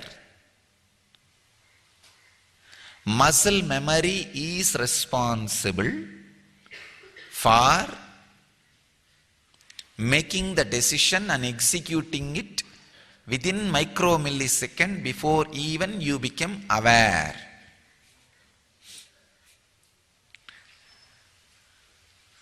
Such dangerous thing, you see.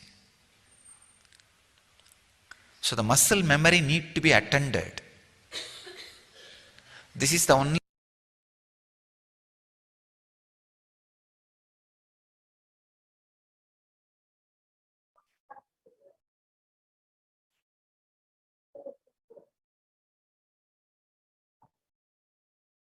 technique which can attend the muscle memory.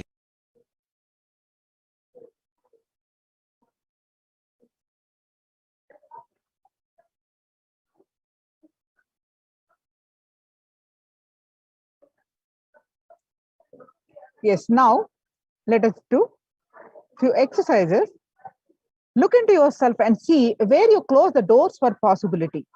Sometimes learning a new language or learning something as swimming or cooking, or things as grooming yourself, as simple as that. Look in where you close the doors for possibility. And you can make a note of this. And the second thing that you need to do is pen down the action your muscle memory took when the negativity tried to break you. For example, just unconsciously you had food, you turned on television, went for a bath, fell asleep, scratched an old wound, went for a drive, so dangerous, went for a drink, entertained a smoke, had a long phone conversations. Look in, catch yourself. Why are you doing? What are you doing?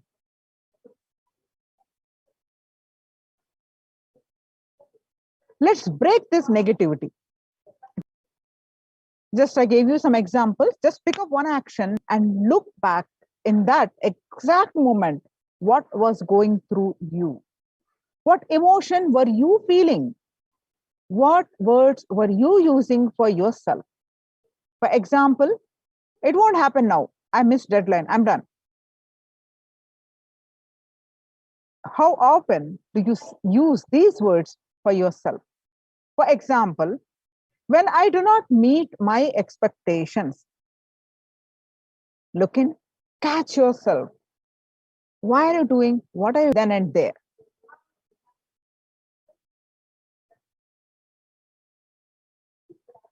Let's change the future, complete and go beyond.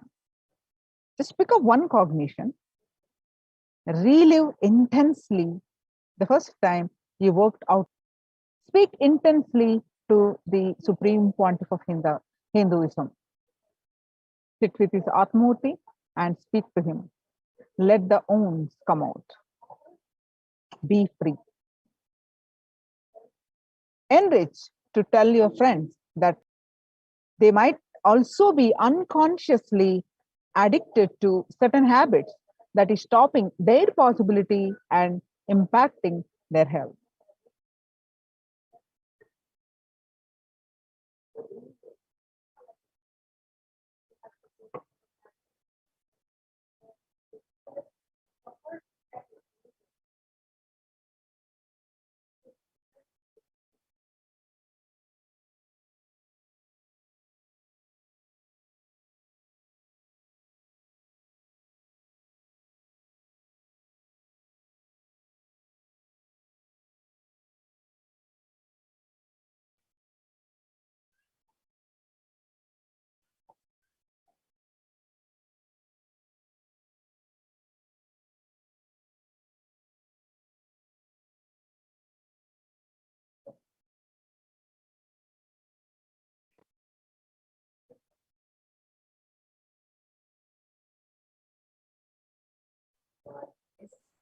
So now, with that, let us see the various offerings we can make to offer to Devi Durga, Devi Parashakti.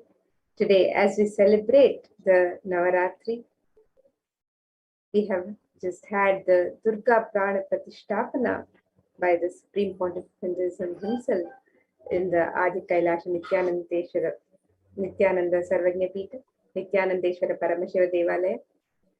And as we celebrate this Navaratri and the happening of Devi Parashakti, let us see the various offerings we can make, the sevas and rituals being offered to Devi Parashakti, in which we can also participate.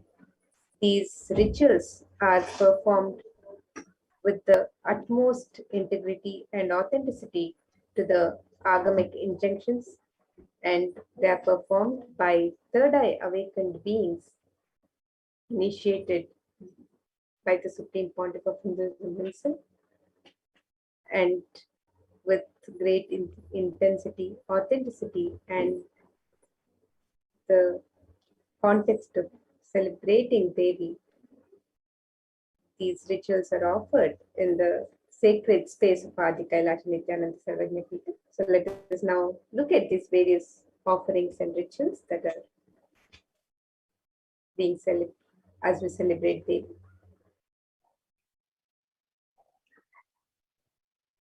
So Devi is being celebrated in her various manifestations on each day of Navaratri. So we had the celebration of Devi as Devi Rajarajeshwari herself, and then on second day as Devi Meenakshi, as Devi Kamakshi, as Devi Annapurneshwari, as Devi Vishalakshi, and also in the manifestation of Shayana Tirukolam.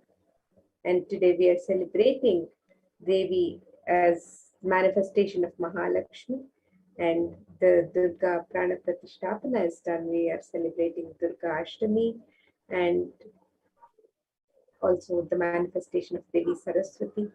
So in all occasions, we celebrate this in the most traditional manner of the Bengal tradition of Shakta Agamas.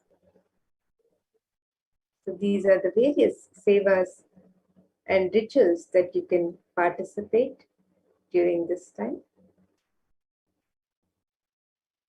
The various offerings that you can participate are Mahaganapati Homa, Utsava Ambal Alankara Seva, the Supreme Pontiff of Hinduism's Vishesha Ambal Alankara Seva, Utsava Ambal Vishesha Shodasopachara Puja, Chandi Homa, Vishesha Dravya Homa, and with Purnahuti, Dasha Bhairava Puja, Kumari Puja, Suvasini Puja, and Durga Pratima Pratishtapana, and Durga Saptami Puja, Durga Saptami, Ashtami, and Navami Puja Arati, Devi Mahatyam Parayanam, Durga Ashtami Puja, Durga Kumari Puja, Durga Navami Puja, and Ayudha Puja, Maha Naivedya Seva on Vijay Dashami, Pada Puja on Vijay Dashami, and Tulabharam on Vijay Dashami. Utsava Venkateshwara, we are also celebrating the Venkateshwara Brahmotsavam. So you can also participate in the Venkateshwara Brahmotsavam celebration by offering Utsava Venkateshwara Alankara Seva, Utsava Venkateshwara Navakalasha Abhishekam. And let's find out the more details of these offerings. So the Alankara Seva is offered to the various deities that we celebrate during these the Navaratri and Brahmotsavam. Alankara means decoration and also that which causes the deep sense of fulfillment. Alamkara, alamkaroti iti alankara.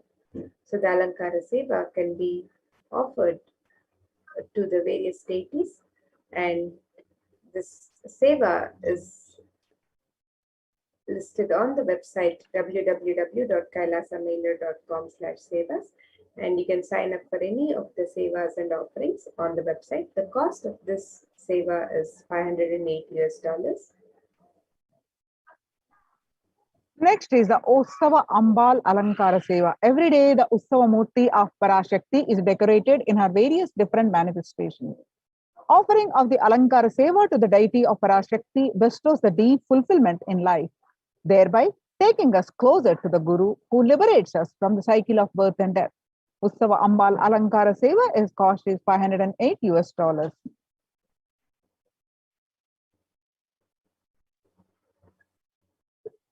The next offering is the offering of the Swamiji Vishesha Ambal Alankara Seva.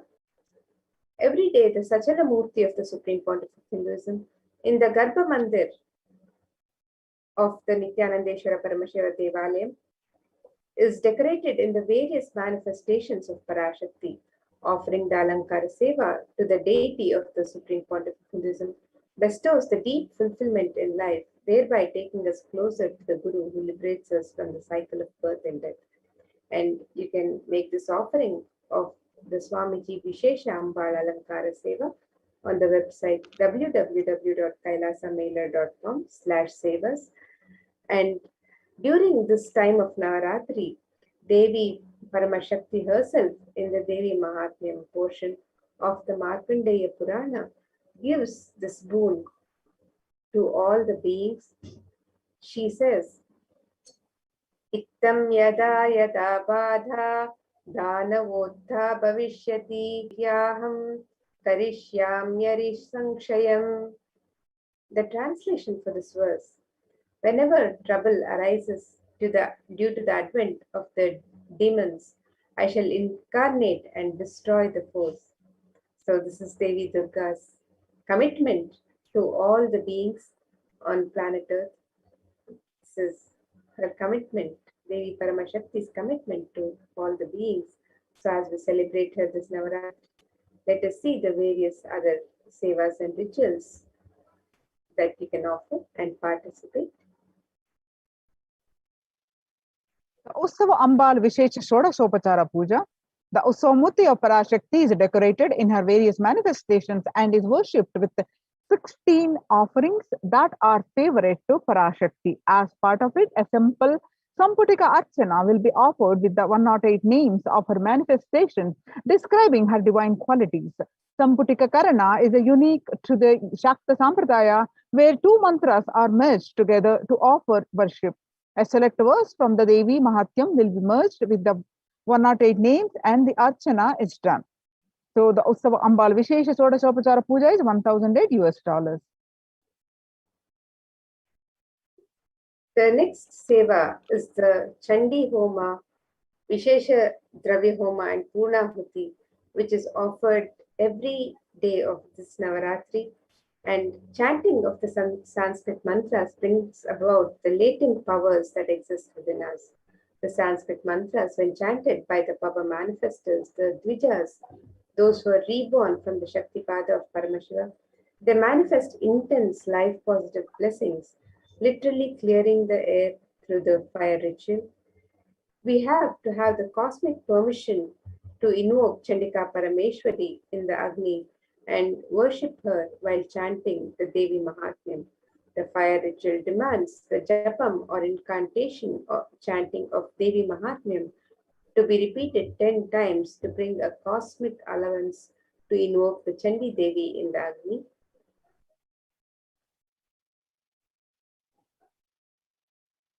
So you can offer this.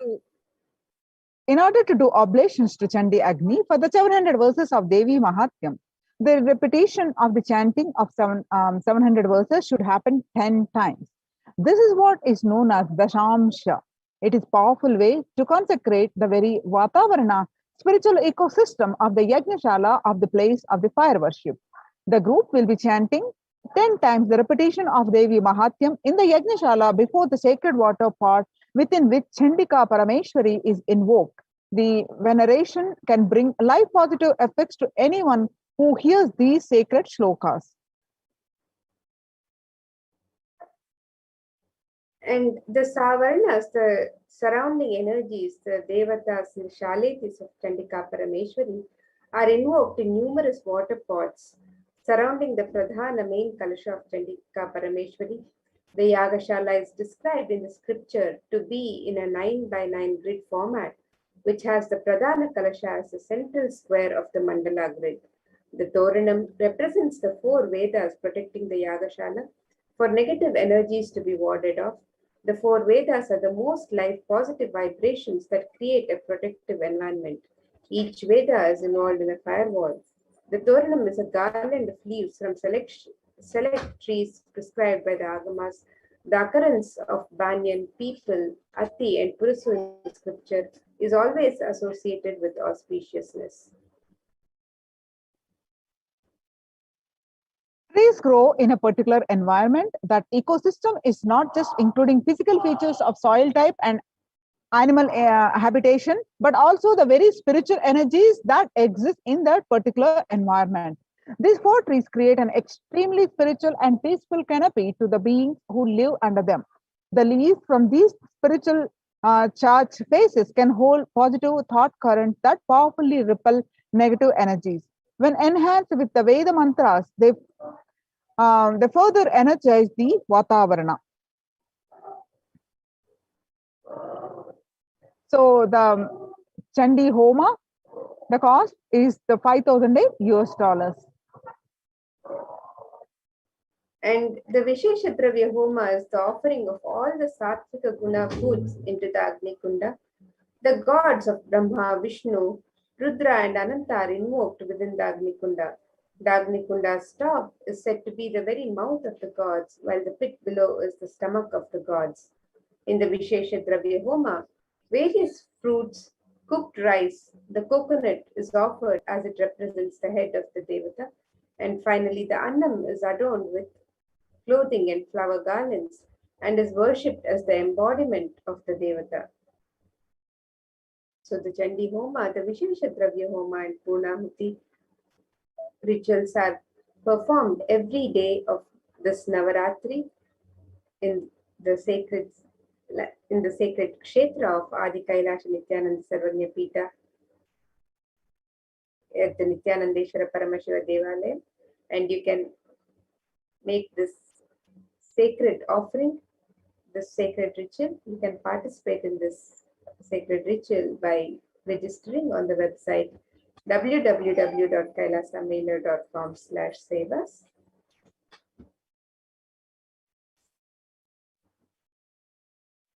And in the Purnahuti Homa, select offerings of turmeric, kumkum, and favorite dry fruits of Devi such as almonds, raisins, cashew, etc. are offered into the Chandi Agni right before the final offerings of Purnahuti, which includes a sari, silver mangalyam, silver coins, and flower garlands for Chandika Devi. The Mangalya Sutra is the auspicious thread that is tied when a woman marries. This thread, as a medallion that symbolizes the chastity and elevates the woman as a goddess, a literal embodiment of Parashakti herself. This is the offering of silver, the highest metal that can hold and radiate energy. It is one of the rarest offerings made into the Chandi Agni when the metal itself is consumed by the Agni and given to the cosmic energy directly.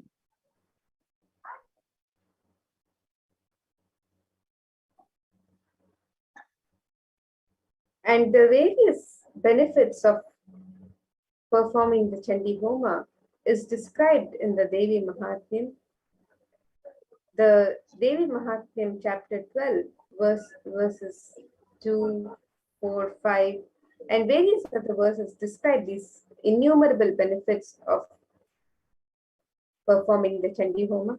And these verses describe that it can bestow the blessings of removal of all problems, avoiding all untoward happenings in life, avoiding bad happenings, poverty, separation from beloved ones, removal of fear from enemies, robbers and kings, weapons, fire and flood, saves from all epidemic calamities and all natural calamities.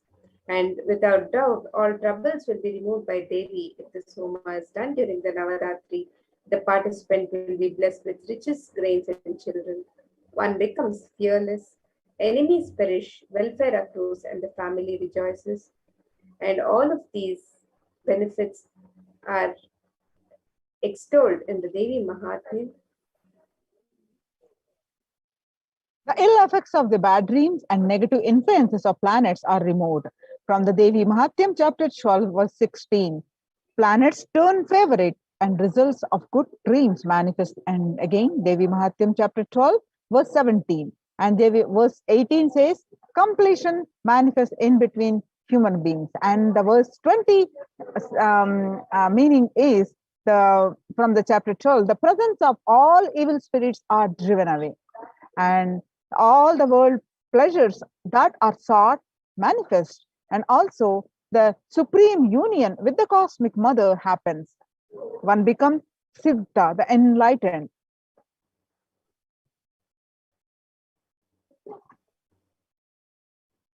And Devi Mahatmya further describes Devi's grace happens bestowing the below from the. Yes, Devi Mahatmya describes that Devi's grace bestows the below boons and blessings. Perfect health manifests, all sins are removed, fear of enemies is removed. One is saved even from the dangers of being alone in the forest, surrounded by forest fire, surrounded by robbers in a desolate spot, while captured by enemies. During all these times of peril, one is graced with the protection and blessings of Devi as described in the Devi Mahatmya.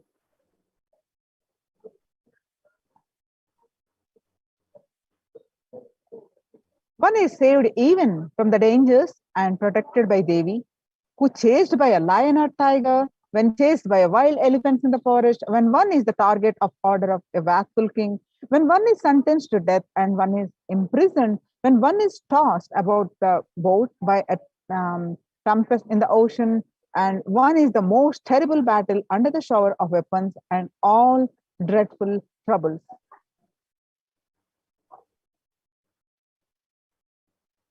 And Devi Mahatmya further describes that Devi bestows the blessings for the removal of black magic and success in litigations.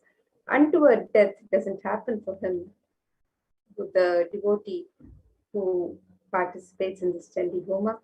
After natural death, he attains moksha. All the world pleasures that are sought manifest, and also the supreme union with the cosmic mother happens. Evil possessions haunting the children are removed. The presence of evil spirits are driven away, and the complete manifests in human beings. So these are the described in the Devi Mahatmya with the sacred ritual of Chandi Homa. The next offering is the Rajarajeshwari Ekadasha Dravya Abhishekam and Snapana Abhishekam.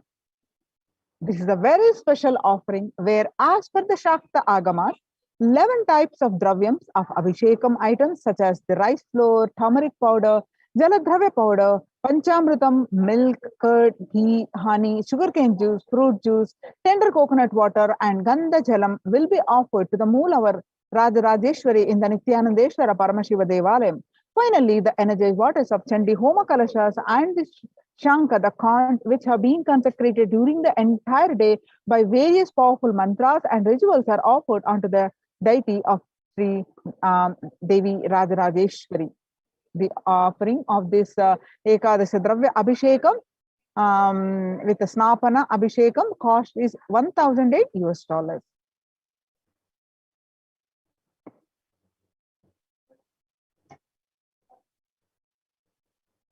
And another sacred ritual that is performed during these days of Navaratri is the Kumari Puja, the Dashabhairava Puja, and the Suvasini Puja. This is the rarest of rituals when Devi Parashakti is invoked in living persons and worshipped. Through the initiation and blessings of the Supreme Pontiff of Hinduism, the 9 forms of Devi manifest in the women and the children present for the puja, and they accept our offerings and worship. Hinduism is a religion where everything is auspicious and is an embodiment of Parashakti. When one witnesses the worship of a physical body which is radiating Parashakti herself, the highest auspicious thought currents that occur in that person will be mirrored in our brain as well. A heightened feeling of connection to Devi Parashakti will manifest when we see her in a physical form receiving our worship as Parashakti. The next offering is Kumari Puja, Dashabhairava Puja, Suvasini Puja. Kumari Puja, pure manifestations of Parashakti, with an innocent powerfulness through which the divine can be glimpsed. Parashakti's own extensions are Kumaris. Dashabhairava Puja, this puja is offered to young boys who are blessed by and initiated by the Supreme Pontiff of Hinduism to radiate powerful manifestations of Parashakti of Dashabhairavas. The Suvasini Puja, married women who are initiates of the Supreme Pontiff of Hinduism sit at the form as forms of Parashakti. This unique revival of worship is one of the rarest where Parashakti is actualized and embodied and represent an actual physical body of Suvasini. As Supreme Pontiff of Hinduism says, women are an embodiment of Parashakti. Here is a unique ritual in Hinduism recreating the same sacred sentiment Sri Ramakrishna had when he offered the Jadadhatri Puja to Sri Sharada Devi. So, Kumari Puja, Dashabhairava Puja, Suvasini Puja, each one cost is $1,000 US. They all happened all the 9 days.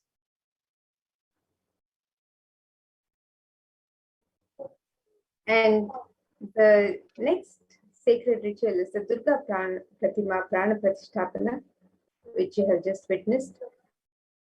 A few hours ago, the Supreme Pontiff of Hinduism himself has done the Prana Pratishtha of the Durga Pratima and HDH Nithyananda Paramashivam. And this sacred ritual, the Kularnava Tantra, describes in detail the worship of Durga Devi, which is made out of clay. And the Agamic injunctions prescribe details on the way the clay should be procured. They describe exactly from which land the mud should be procured. These grand deities are made with the exact proportion as per the Shastras and are colored and decorated in the exact depiction of Durga Devi slaying the demon Mahishasura. This deity is an icon of Hindu feminism, where the cosmic mother, the cosmic feminine, vanquishes the mass negativity. And tremendous amount of energy lands when the Durga Devi receives Prana Pratishtapana by the Supreme Pontiff of Hinduism, Swamiji himself. And this sacred ritual has been performed in the land, in the Kshetra of Adi Kailash, just a few hours ago by the Supreme Pontiff of Hinduism himself. The next is the Durga Saptami Puja. The tradition of Durga Puja is an ancient way of anyone to receive the grace and blessings of Paramashakti when she manifests powerfully in the cosmos during the nights of Navaratri. The Durga Puja is described in the Kularnava Tantra and it is done with the great pride and devotion in the traditions of Bengal. The Durga Puja is an elaborate and intimate ritual where Bhagavati Durga graces and is worshipped with all the best of the best offerings described in the Agamas. The family of Bhagavati Durga, Ganesha, Subramanya, Saraswati, along with the respective Vahanas, are worshipped and is celebrated in the puja. This puja comprises of Mahishasura, Maha Snana, Shodasopachara Puja. These are the sacred baths, the elaborate and grand offerings, and the arati, that is waving of the light lamps. This puja is described in such detail and done preparing all year. The Durga Saptami Puja, the cost is $1,008 US. And the Durga Puja Arati is offered on Saptami, Ashtami, and Navami. The offering of the Deepa Radhana is the offering of the flames in various covered lamps. The Gopura Arati is numbered, representing the 108 different nadis or energy centers in one's body. The Jyoti or lamp has the unique ability to dispel darkness. When we light these covered lamps and offer them to our beloved deities, the lamps awaken and align our energy centers to receive the darshan of the deities. The upliftment of our energies and senses through combination of lit lamps and the rhythmic ragas of Nadaswaram and Tawil take us to a surreal experience of deities' darshan and transports us to the authentic experience of Kailasa's ambience. So, this sacred ritual, you can sign up for this on the website www.kailasamailer.com/sevas, and the cost of this seva is $1,008 US. Next is Devi Mahatyam Parayanam. Devi Mahatya, the glory of goddess, is also known as the Durga Saptashashi, Chandi or Chandi Pata. Describe the victory of the goddess Durga over the evil forces such as Madhukaita, Mahishasura, Dhumralochana, Chandamunda, Raktabija, Shumba, Nishumba. Devi Mahatma is the very definition of the nature of the Divine Mother. She is the Moola Prakriti, the root nature of all that manifests. She is the force that drives everything in the universe. Devi Mahatma is also the significant in that it regards various forms of the Devi, ranging from the fearsome and scholarly to the benign and gentle Sri. As fundamentally unified, the 10 priests will be chanting the Devi Mahatyam, which makes it a total of 7,000 verses every day. If you would like to participate in this seva, the cost is $508 US. And the next offering is the Durga Ashtami Puja. This ritual is the recreation of the cosmological event when Devi Durga slayed the demon Mahishasura. The event when mass negativity was removed by Devi on the time transition between Saptami and Ashtami. This is the Sandhi. At this time, a grand puja is offered to Durga, Saraswati, Ganesha, and Subramanya. When these cosmological events are recreated at the same time in history, the stars and celestial bodies are in the same position as they were years ago. The same possibilities of events happen. The same mass negativity will be attended to by the cosmic mother. These rituals are the times when the same energies of the cosmos manifests as a divine clairvoyance and clears the mass negativity from the planet.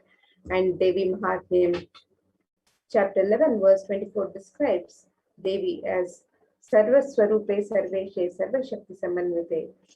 O Queen of all, you who exist in the form of all and possess every night, save us from terror, O Devi. Salutation be to you, Devi Durga. So you can sign up for this offering on the website. The cost is $1,008 US. The next is Ashtami Kumari Puja. Kumari Puja is the ritual done before the Devi Durga when a young girl is decorated and worshipped as the embodiment and representation of Durga Devi. This is one of the rarest pujas when the cosmic mother comes in the form of a young girl child to accept our worship and devotion. This is one of the sweetest and most beautiful rituals to witness, especially after the powerful Sandhi Puja. So the cost of this is $508 US.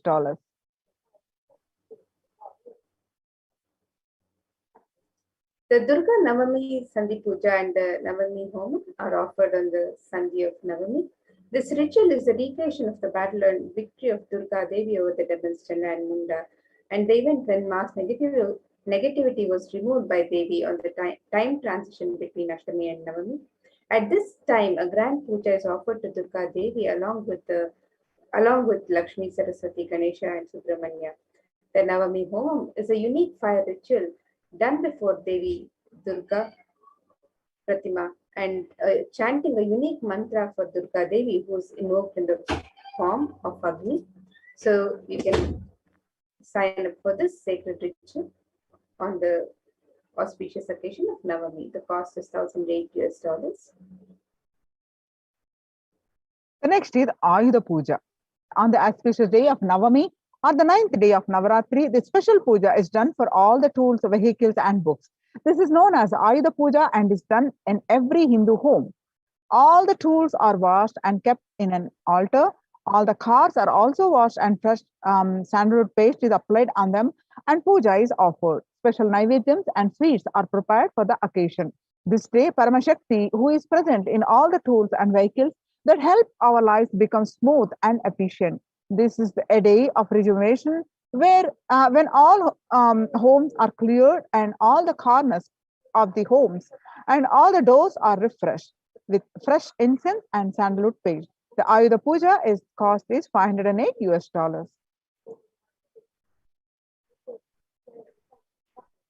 The next offering is the Utsava Rajarajeshwari Swarnangi Alankara Seva.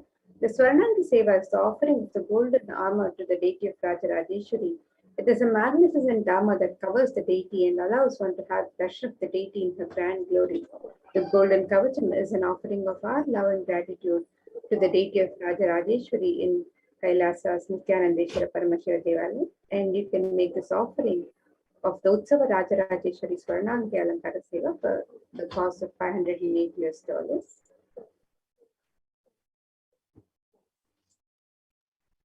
Then Maha Naivedya Seva on Vijayadashami.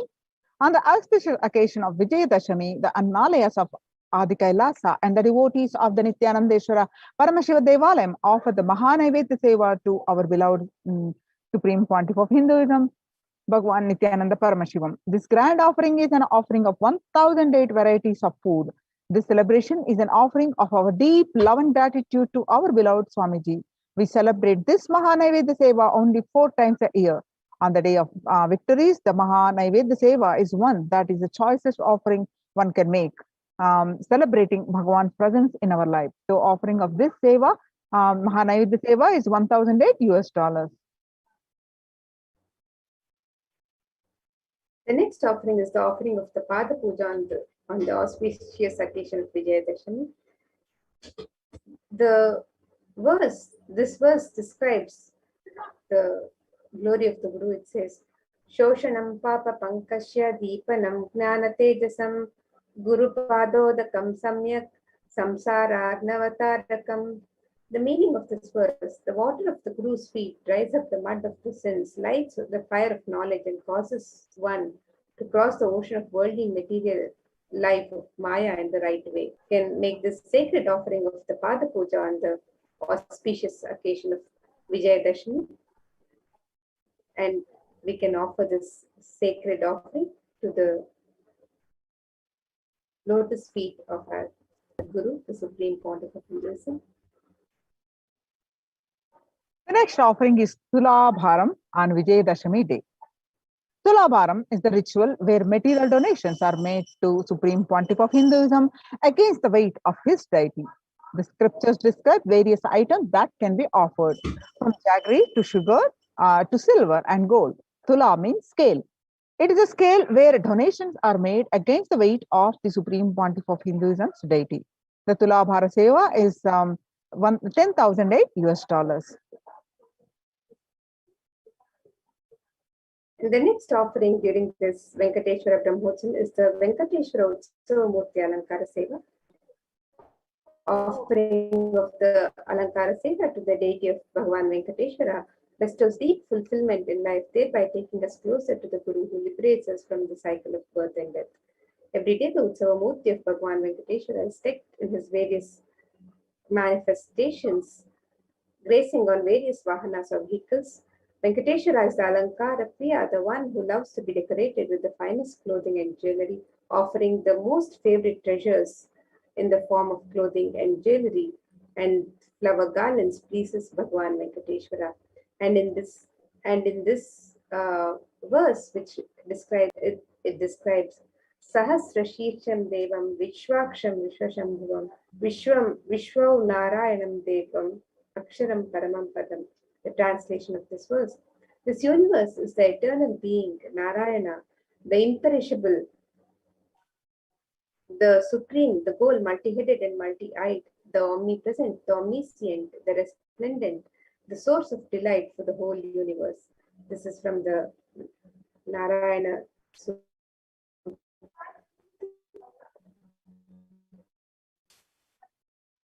So you can make this offering, Venkateshwara Utsava Murti Alankara Seva, during this Venkateshwara Brahmeshwara. And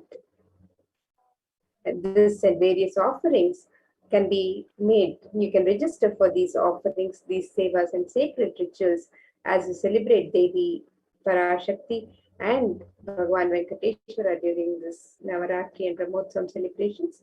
You can sign up for all of these sevas and sacred rituals on the website www.kailasamailer.com/sevas.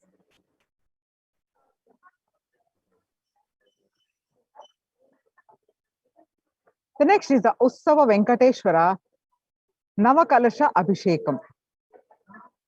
Every day afternoon, the Srivari Venkateshwara Brahmosam, the Lord of the Seven Hills, Venkateshwara Utsavam, is offered a cooling Abhishekam or sacred bath offering of a unique ingredient, which are all a favorite of Venkateshwara: Kshira, the milk, curd, ghee, honey, fruit juices, coconut water, and Chandana Jalam, Shadar Jalam, Haritra Jalam. This seva is a unique offering to please the Venkateshwara. When we offer this seva, we get the grace and blessings of Venkateshwara for healthy and prosperous relationship, health and well-being, abundance in wealth, purification from karmic baggage.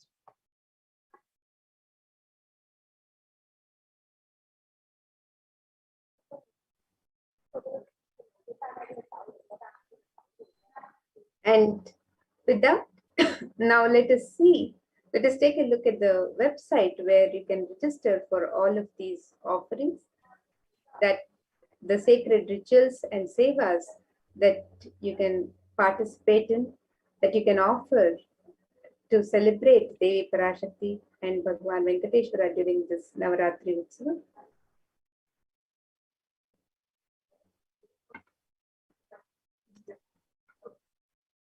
So let us now take a look at the website where we can make these offerings.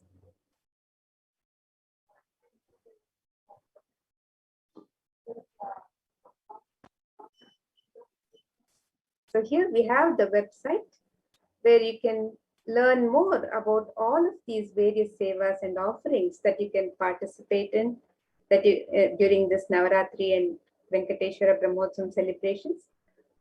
The website is www.kailasamela.com/sevas, and here you can click on the Learn More button and find out more about the various offerings to Devi Parashakti, the sacred rituals being performed this Navaratri as our offerings to Devi Parashakti.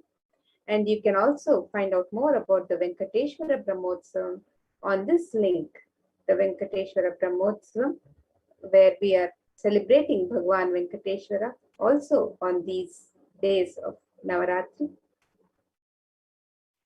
The Navaratri offerings to Devi Parashakti. Each day we have various offerings celebrating various manifestations of Devi Parashakti. So you can make these various offerings to Devi Parashakti. Some of the offerings can be made on every day of this Navaratri. The Dashabhairava Puja, the Kumari Puja and the Suhasini Puja, the Chandi Homa, the Vishesha Dravya Homa, and the Purnahuti, the Alankara Seva, the Swamiji Alankara Seva, and the Hopri. All of these can be made on every day of the Navaratri. And you can also offer special rituals and offerings on the days of Saptami, Ashtami, Navami, and Dashami. So you can sign up for these various offerings on the website www.kailasamela.com/sevas and www.kailasamela.com/Navaratri has all the details of how you can register for these various offerings and for each day. So today we are celebrating Mahalakshmi, and we have the Durga Prana Pratishthapana that happened just a few hours before, and we'll be celebrating the Durga Ashtami and the Saraswati Puja, the Ayuda Puja, and of Vijayadashami. So you can sign up for these various offerings and sacred rituals on the website. We also have the Venkateshwara Brahmotsavam, where we are celebrating Bhagwan Venkateshwara. And you can make the offerings of the Venkateshwara Navakalashabhishekam and the Venkateshwara Alankara Seva on all days of this Venkateshwara Brahmotsavam. And as we celebrate Bhagwan Venkateshwara and Devi Navaratri during this grand auspicious celebrations of Dasara, we will now be moving into the next segment where we'll be witnessing the sacred rituals from the Adi Kailash Nithyananda Sarvagna Pita, the Nithyanandeshwara Paramashiva Devalaya, where all of these sacred rituals are being performed by third eye awakened beings with the utmost integrity and authenticity to the agamic intentions. So let us now get ready to witness these sacred rituals and have the darshan of Devi Paramashakti and Bhagwan Venkateshwara, and the Supreme Pontiff of Hinduism himself, who's incarnated as the Nijavatar of Devi Parashakti and Guru in our lives. So let us now get ready for these sacred rituals.